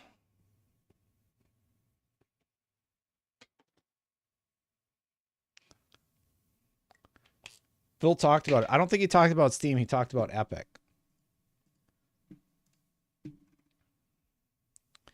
In our expansive interview, Spencer described 2 approaches to making Xbox available on handhelds, the hardware versus the software approach. As he said, he has strong feelings about what a handheld Xbox device should feel like, but he also recognizes, having learned from the console business, that players may choose brands other than Xbox. For those players, Spencer wants to improve the Xbox handheld gaming software experience to particularly for people who have devices running Windows like the Legion Go and the Ally. So he's talking about just giving it a better option for gamers. From a game creator standpoint, so this is addressing Nathan's point, I can then go build a single version of my game that spans more hardware and reaches more customers. And I would say for players, it reduces the friction. Like if I want to go play my console games on the go with a handheld, I don't want to be able to buy one brand of handheld, right? I want everything that we're doing in the hardware space to be great. But if somebody chooses to play today somewhere else, I don't want them to feel like a lesser Xbox player. It's really interesting that he talks about being able to develop one game for multiple SKUs. And Nathan made a point in the VGC piece about how that's part of the problem that's holding Xbox back. But at the end of the day, Steam doesn't really worry about that. Like most games can run on the Steam Deck. If you can make it for the Steam Deck, you can make it for the Series S. Come on. Chat, I don't know hardware specs very well, but does anybody in chat have a knowledge of if the Series S and the Steam Deck are comparable in terms of power? Steam is Linux based, but I don't understand. Phil, if you have more to talk about there, I would love to hear your thoughts. I don't really understand how Steam being Linux based makes it easier for a PC based developer to get it over to the Steam Deck. It has more RAM. Okay.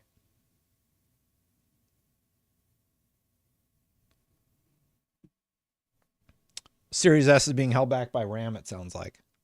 Yeah, maybe that's why.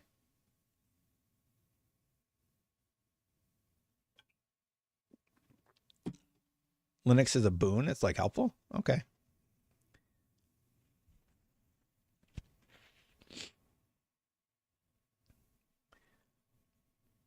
Well, just going back to the conversation about developing for multiple SKUs, I think his idea is like you develop for the Xbox Series X Pro or whatever they're talking about. Then you can make versions for the Series X. I do agree that the Series S seems to be becoming a problem for these companies that are trying to like port their games over there. Just have the games run at 720p on the Series S. Nobody's I know that sounds ridiculous, right? I realize what I'm saying sounds ridiculous. The people who are playing on Series S, I don't think they care that much about graphics. And that's just my feeling about people playing on that platform. They just want to play, they just want the gameplay. So like if there are games that need to reduce their visual quality that much, maybe that's just what they have to do. I personally think Xbox needs to draw a line in the sand at some point with the Series S. A lot of people don't agree with me on that one, but yeah. And then here's what we know about the store. So here, Phil Spencer said he wants Epic Game Store and others on Xbox console. So he's talking about the walled garden. I don't think I highlighted this one, but I know he mentions the garden. Yeah, here we go. It's mentioned twice. In an interview with Microsoft CEO of Gaming during the annual Game Developers Conference, Spencer told Polygon about the ways he'd like to break down the walled gardens that have historically limited players to making purchases through the first-party stores tied to each console, or in layperson's terms, that's such a clumsy phrasing. Uh-oh. I might have to step out. 1 second.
Well, I hope some people are still here. Sorry about that. The kids lost my headphones.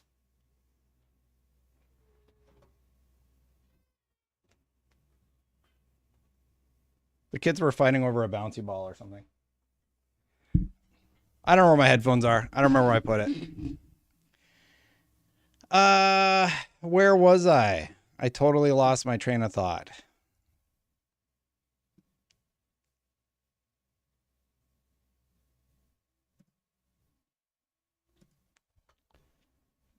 Chat, where was I? Oh, the walled gardens. All right. In an interview with Microsoft's CEO of gaming during the annual GDC conference, Spencer told Polygon about the ways he'd like to break down the walled gardens that have historically limited players to making purchases through the first-party stores tied to each console. So in layperson terms, why would you be able to buy games from other stores on Xbox? Phil Spencer wants people to be able to buy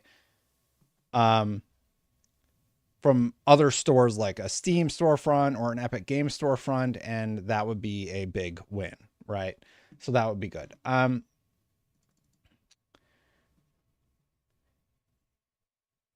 Yes, said Spencer. Consider our history as the Windows company. Nobody would blink twice if I said, hey, when you're using a PC, you get to decide the type of experience you have by picking where to buy games. There's real value in that. Spencer believes console players would benefit from that freedom too, and so would console makers like Microsoft. I absolutely agree. I think whatever the next box is going to be, it's going to be a little bit more open to at least other publishers. It's going to be more friendly to users like myself that like to tweak settings and things on the console to give it a little bit more power. And I think that's really compelling personally. Like I said, the console idea to me is a fairly old idea. And I do think that Xbox is working towards changing that sort of perception. And I do wonder, what does that mean for the future of the Xbox brand or any brand? Hypothetically, let's say Xbox just like went away. That would be bad, right? So what's left? PlayStation and Nintendo. Eventually, one of those brands also won't be successful. So then we'll be left with like one console manufacturer. Is like whenever PlayStation fans sort of talk about like Xbox is so bad, Xbox is dying, like what do you want? Do you really just want Xbox to go away? Because what you should be advocating for is for Xbox to be better. And I think that's a fair thing to advocate for. Better games, better exclusive games for the Xbox brand, Game Pass to have more regular content updates. Like those are the type of conversations I enjoy having. It's the same thing that I push PlayStation to do. I want PlayStation to offer better services for their customers. I think they have the game strategy on lock. Furion, thank you. Hi. And I think they needed to solve for their services strategy, and they have made improvements there, but it could still be better.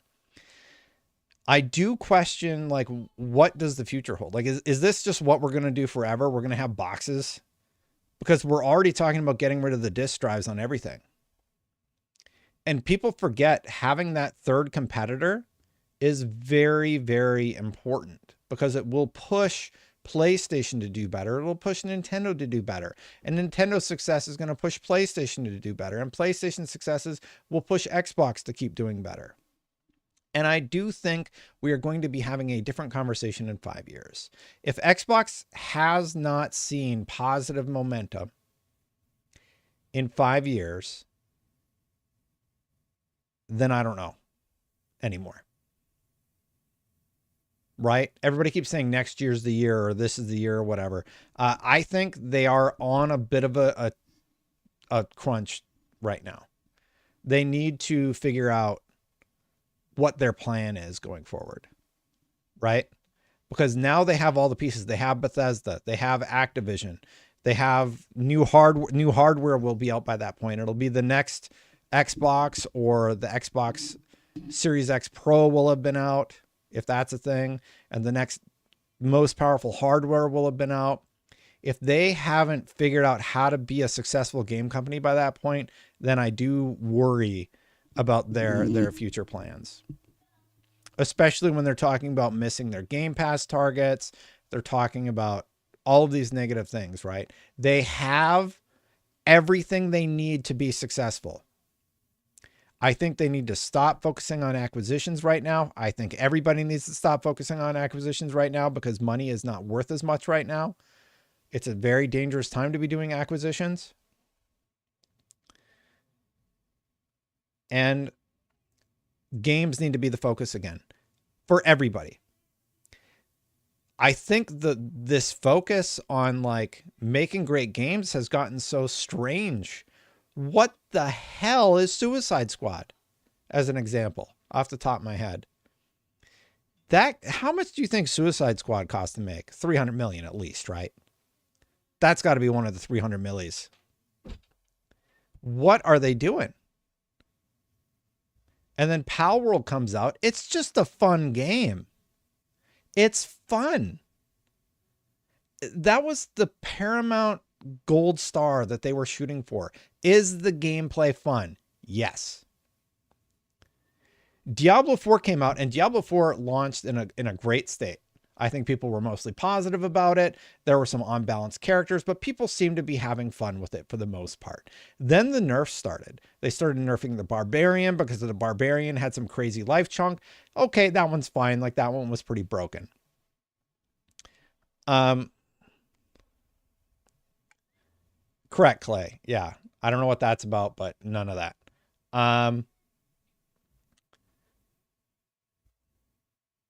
So that was happening, and then I got distracted. Damn, I lost my train of thought. I totally lost my train of thought. Oh yeah, the great gameplay.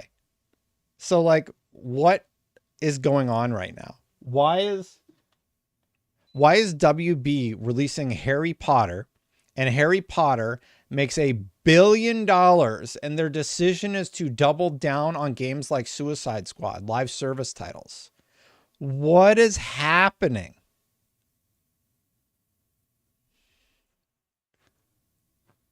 Everybody's baffled by this decision. Like, is Suicide Squad secretly their most profitable game and nobody told us? Yeah, they want to make $2 billion. You're absolutely right. Why is marketing $143 million of a $300 million budget? Something is fundamentally falling apart in terms of game design. I'll say this about PlayStation. They sort of figured out a formula. A lot of people criticize PlayStation saying like, oh, it's walking simulators, whatever. Here's the thing though. It works. It works.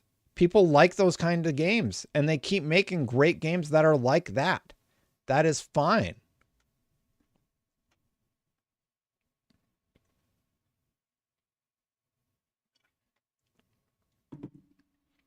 Make another Harry Potter game. The controversy around the Harry Potter game didn't seem to have a negative impact on it. So why wouldn't you make another one? It doesn't make any sense. It makes no sense to me, unless they're already making it. But I feel like that during that investor call, they would have shouted that from the rooftops. They're doing Quidditch or something like that.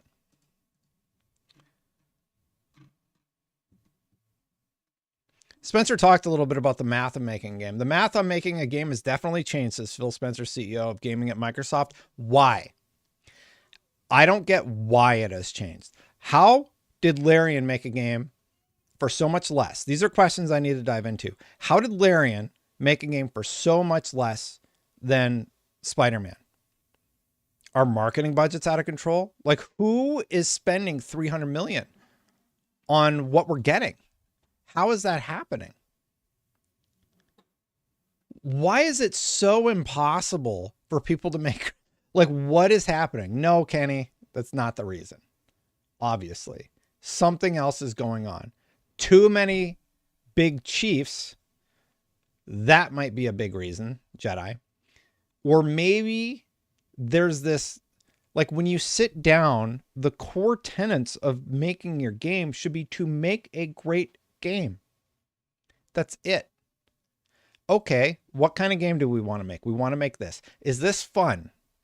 Yes, we got a good gameplay loop here. And then you sort of flesh it out from there. You can like do the story stuff or like whatever you want with story, but at the end of the day, if it's not fun, if it doesn't feel fun to play, if it's not fun to come back to, and you're hearing that from your community, you've made a mistake. Because these are video games. These aren't movies. These aren't like you can have that aspect to it, but your core gameplay loop has to be nailed. And you have to hit that first. You can do the other stuff you want to do later. God of War Ragnarok was phenomenal. I loved God of War Ragnarok. You know why I love God of War Ragnarok? Because the gameplay is so damn good. It is really, really good. People won't agree with me on this one, but I love Halo Infinite because I think the gameplay is really good. It does feel like a little bit like an older game, right? Like, was the campaign great? Could have been better. Pretty solid, but the gameplay is there, right? And all the silly stuff you can do and the secret weapons you can get, that was a fun game to play. Dragon's Dogma 2 is an interesting case study also, because a lot of the reviews are like, oh, it's a 7 or an 8. But Dragon's Dogma 2 is really, really fun. You can play that game for 1 hour and have a blast. You don't have to rush to beat it. It's a type of game where you're just supposed to go in and experience it. And I am so fortunate to be here and play all of these games and have all of these opportunities for me to play. A free-to-play game that I really enjoy right now is Path of Exile. The Necropolis season just came out. I've been trying to get more into it to prep for Path of Exile 2 because, you know, I've said I watched Asmongold sometimes and Darth Microtransactions, and those people are talking about Path 2. So I start getting into it. I cover it during our Gamescom presentation, and I was fortunate enough to get them on the stage. I got roasted because I don't know enough about the game, but like, you know, I got to risk looking like an idiot a little bit so that I can learn about the game. I have to look stupid first before I can know what I'm talking about. And unfortunately, that happens, right, from time to time. But I'm having fun with it. I'm having fun with it. Clay, I do not envy your job, by the way. I see the chat. Guys, can we stop? Yeah, there is this expectation. Like when you work at IGN, the expectation is I know every single thing, or anybody who talks about a game needs to know every single thing about it. They need to be a complete expert in it, and they need to know every little facet and detail that you know as a high-level player. Give me time to get there. That's all I need. I need time to get there. And that's what it is. That should be part of good game design too. The fact that you have to research a game to know how to enjoy it to a full extent. I don't think I need to do research to figure out that Path of Exile is a fun game. Like, I don't need to use a builder. And I don't think that's a requirement. I think you can have a lot of fun. But if you want to min-max and you're in min-maxer like I am, you're probably going to go seeking out those tools, which you can find out on IGN. Gaming is fun. Waits for Twitter outrage. Yeah. There was a time I tweeted something innocuous just to see if I would get negativity, and I probably did. So anyway, I just went on a big long tangent about the math on making a game has definitely changed, and it has. My question is, why has it changed? Because I don't think it's our fault. I do not think it's the gamer's fault that the math has changed. Do y'all? I do not. It's not my fault it costs $300 million to make a 10-hour game. Uden says, I would rather companies make $30 million shorter titles with great gameplay over one $300 million 60-hour game. I'm with you. I said maybe the answer isn't $100 games. Maybe it's more $30 and $40 games. Maybe it's more Palworld, Helldivers, Balatro, etc., etc. We want more games like that. Salute Destin, you said Larian made BG3 with less budget. Maybe it's because they took longer to make it. By the way, ODST remake would be cool, right? I think ODST still holds up, actually. Anonymous. I mean, I would be down for an ODST remake. It wasn't. I'm in the minority. It wasn't my favorite Halo, but I like that it did something very different. Boss with the 5. I don't know what R stands for, but thank you. I think it's reels. Thank you. Yeah, maybe it was a longer timeline. I think an ODST remake would be pretty cool.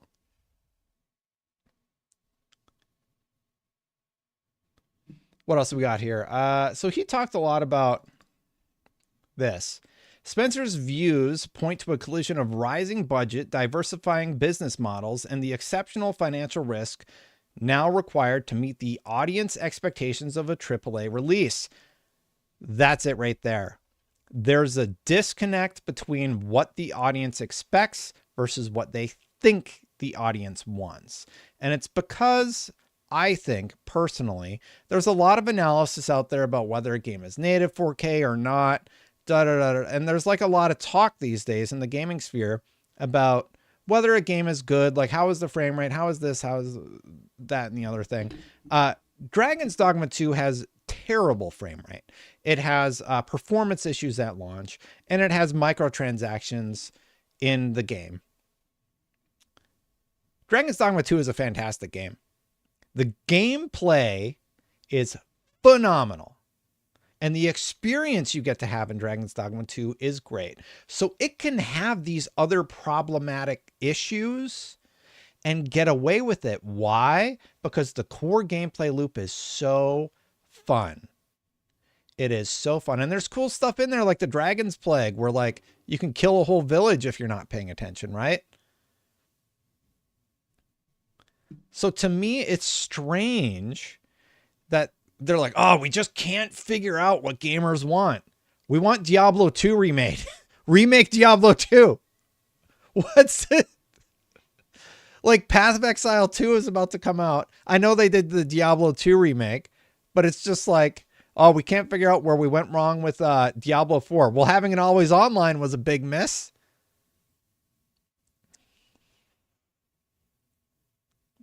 There's one for you. Nerfing all the characters into the ground before season 1 dropped and just repeatedly making poor decisions with the content in the game through season 1 and then not having it hit. Like, I agree with you, boss. Absolutely. It's crazy to me that like, oh, man, our game didn't hit. Was the gameplay good? No? Well, maybe that's why. Oh, Halo Infinite multiplayer wasn't a big hit. Why? You launched it in like a beta state and you didn't get it like up to a reasonable standard until like season 3, like a year after launch. You had to delay the launch of the game. Like, I don't get like how has it not been figured out? Rocksteady, right? The Batman games, they obviously have metrics to look at. We're like, okay, the third Batman game, it did this much money. What's our next big bet? Like, what do we really, really want to make? Well, we don't want to do any of that shit anymore. We're going to shoot Batman in the face and we're going to take the villains and they're going to kill all the Justice League heroes. And, you know, the gameplay is just going to be this terrible mess of a HUD. And we're only going to hire yes men to come and analyze our game. And when anybody says no, says it's bad, we're not going to listen to them. All right. Let's see how that plays. What's the meme? Let's see how that plays out for them, Cotton. All right, so we have a critically acclaimed developer that has made several of the best Batman games of all time. They're going to make a new game where you do not play as Batman. You shoot him in the face, you urinate on the Flash, and you kill all the heroes. It will have one of the worst HUDs ever seen in video game design. All the enemies you shoot will be purple. And we can't figure out why people don't like this. Really?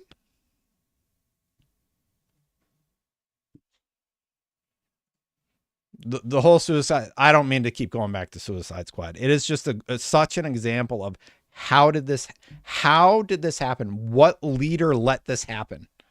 And I don't put it on the devs, because eventually the dev is like, they're like texturing boxes, or they're doing like the rigs for the characters, or they're modeling the hair, and like the facial animation's really good in that game. There's a lot of good things to see in that game, right? But it's just a big mess, and it doesn't work when you play it, and it's not fun. Redfall's another example. If Phil Spencer, there were like 30 writers on Suicide Squad. There were 2 writers on Batman Arkham. And then I think it was like 3 in the next game and 4 in the next game. And then it's like 30 in Suicide Squad. There's 30.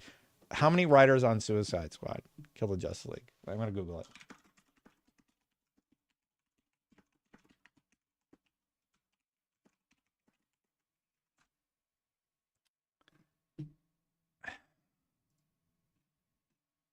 It's a lot. It's a lot. And it's not like 1 or 2. It's a bunch.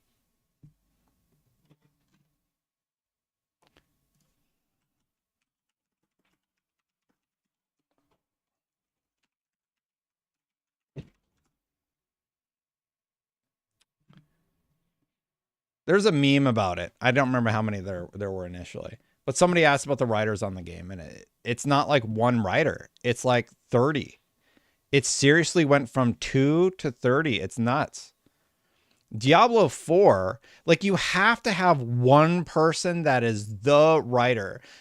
I believe with Mass Effect, the way it worked was like Mac Walters for 3 was the lead, and then he had people write some of the side stories and such, right? But there was a core vision for the story that was going to be told in the Mass Effect franchise 1 through 3.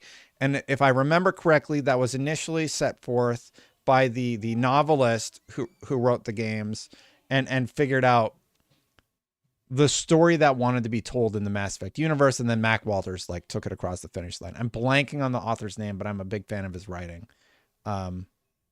Clay might know it off the top of his head. But anyway, so all of that happened, and like, that's how you can implement more writers to the game. But look, I'm just an outsider. I'm just an armchair dev. I don't know what I'm talking about. I did like game testing for a shitty game on the Xbox 360 era for like a day or 2, and then I like got fired because I hated it so much. Probably wasn't really good at it. Like, here was my assignment when I did game testing. Hey, go run against that wall and try and clip through that wall today, and write down the states where you managed to clip through that wall or mess it up. It was awful. I got free pizza though, so there was that. Yeah, I don't even think I got paid. Yeah, I wasn't getting paid for it. It was like a volunteer thing for college credit.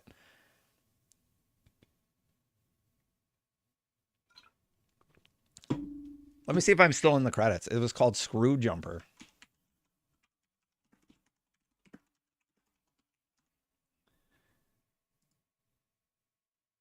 I think I'm credited on it. Yeah. I got a special thanks. Thanks, Ben Geisler. So I remember this. So I got to come in and test. So I got a thank you as a special. And what I did was I had come in and I did play testing for like a day or 2 and ate some free pizza. And I was curious about the process. I did not like it very much. But that studio ended up becoming Frozen Codebase, and they would go on to become another company, Human Head or something like that. No, not Human Head. Ben Geisler was at Human Head. But anyway, yeah. So I did QA for like an hour. That's my long credit. I have a little bit of experience working in yeah, it's still listed. It's terrible. It's really, really bad. That's my experience. Yeah, so Phil Spencer talks about like they can't figure it out. Like we spent $300 million. What was the marketing budget for Spider-Man 2?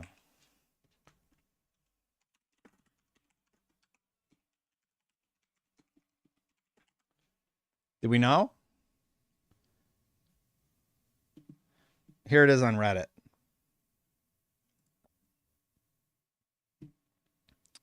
So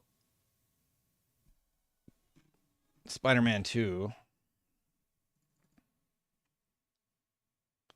doesn't say, it doesn't like, I don't know how budgets work in games. I want to know the marketing budget for most games. Does anybody know?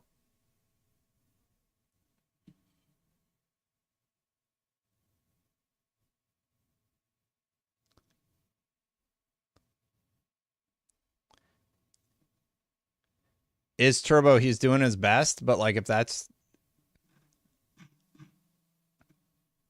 Clay's doing his best is Turbo. So like if you want to go off again, you just don't watch. Like I don't know.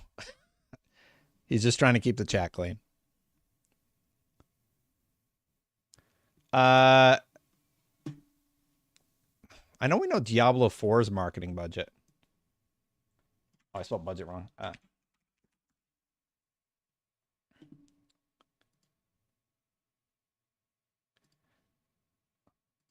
I need to know a marketing budget for a video game. Oh, here we go. No.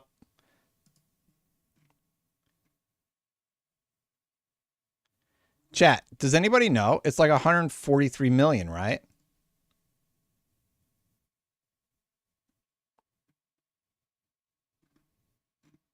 $25 to $50 million. So they're spending like marketing budgets are out of control.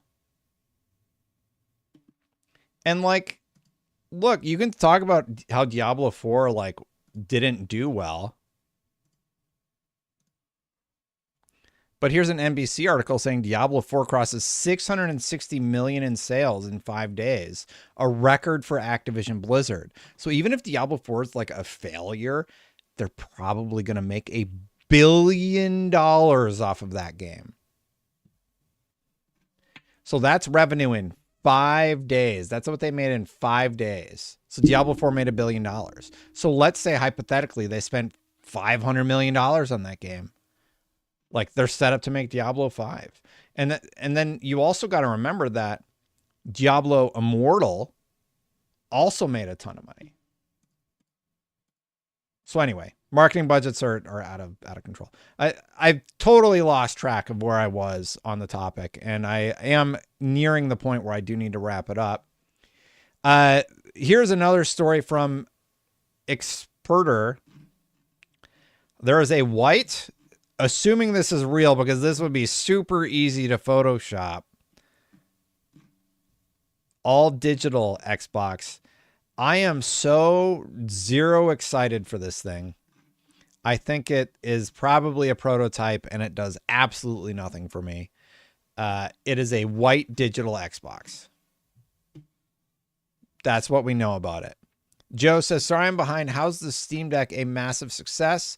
They have sold like 3 million in 2 years. Exclusives do matter. Why make all these acquisitions if not? I mean, they're still going to make money. So like when they release Call of Duty, Joe, and thank you for the tip. I really don't think exclusives matter all that much. They do to a point. $9.99 from Joe. Thank you, Joe. We filled up the whole board. Almost like 2 more and we fill up the whole board. How is the Steam Deck a massive success? Well, I mean, Steam has said it's a massive success. So I'm operating based off of what a first-time hardware manufacturer is calling a massive success. You have to remember that is a device that people can take on the go and spend money in the Steam store or access their extensive Steam library. It's just another way to continue to get users in. And by the way, that 3 million number, I believe that was from a year or 2 ago. When did the Steam Deck launch? A year ago? So like if they've sold 3 million that quickly, that's pretty good for a handheld, I imagine. I did want to dive into that question more though. So you do bring up a good point. I wanted to know, like, how does that compare to the Legion Go or these other handheld devices? Why make all these acquisitions if not? So let's say Call of Duty comes out, right? And it's going to come out on the PlayStation 5 eventually. Where is that money going to go? It's going to go right to Microsoft. There will be some sort of agreement with PlayStation, but the lion's share of the my son's having a meltdown. The lion's share of the profit is likely going to go right to Microsoft. So PlayStation is effectively making money for Xbox. To me, it seems pretty obvious that it's a huge win. Also, the only way to order a Steam Deck is via Steam. That's absolutely correct, Clay. If you want like one direct from the manufacturer, yeah, you buy it at the Steam store. Exclusives did matter, Kay the Barbarian. I think they matter to a point, but the Steam Deck isn't selling because they made Half-Life. I would say Steam exists because of Half-Life.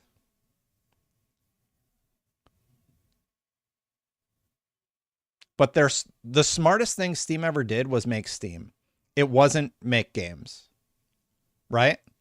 And I think that's what Microsoft might be trying to do. That's what I'm saying. So that's sort of my thought about the whole thing. So yes, exclusive matter to a point. And I think a lot of these companies are trying to highlight the fact that, hey, we've hit a point where they matter not as much as we thought.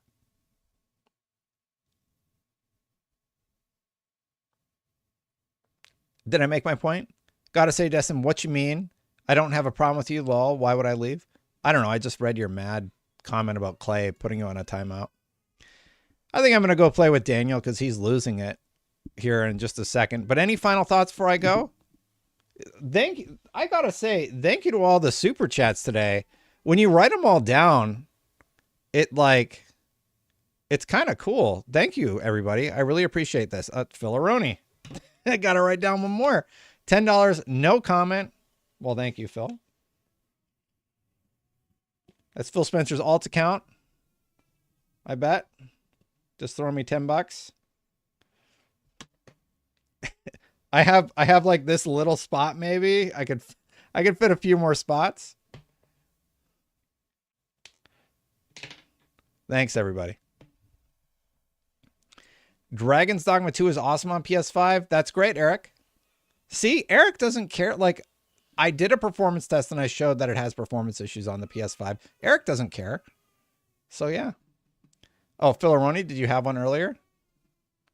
The library sells it. Yeah, I agree with you. I think you're right. Thank you for hanging, Destin. Be good to your child and be of course. Yeah. I'd want Sony to make it possible with the help of Microsoft, be the main partner in VR, make an Xbox SKU with the Windows team, and for support games and drivers. Well, I think that GT7 is going to come to PC based on that NVIDIA leak. It was on the list and everything else on the NVIDIA leak has come true. So yeah. Yeah, I think I'm going to go. Daniel's pretty upset. Huge thank you to everybody. Phil-a-roni, thank you so much. Thank you everybody for hanging out, chatting. And as always, anybody that like lets me talk about just talk about my thoughts, talk about where I'm coming from in the industry and just what I think. I really appreciate it. And I appreciate you all hanging out. Hit that subscribe button, hit that bell if you haven't yet. A huge thank you to all the members. My members have changed. Here's the page. You can click that join button. It's usually at the bottom. I really appreciate you all. I'm going to get out of here. I'll see you for the next one. Bye for now, everybody.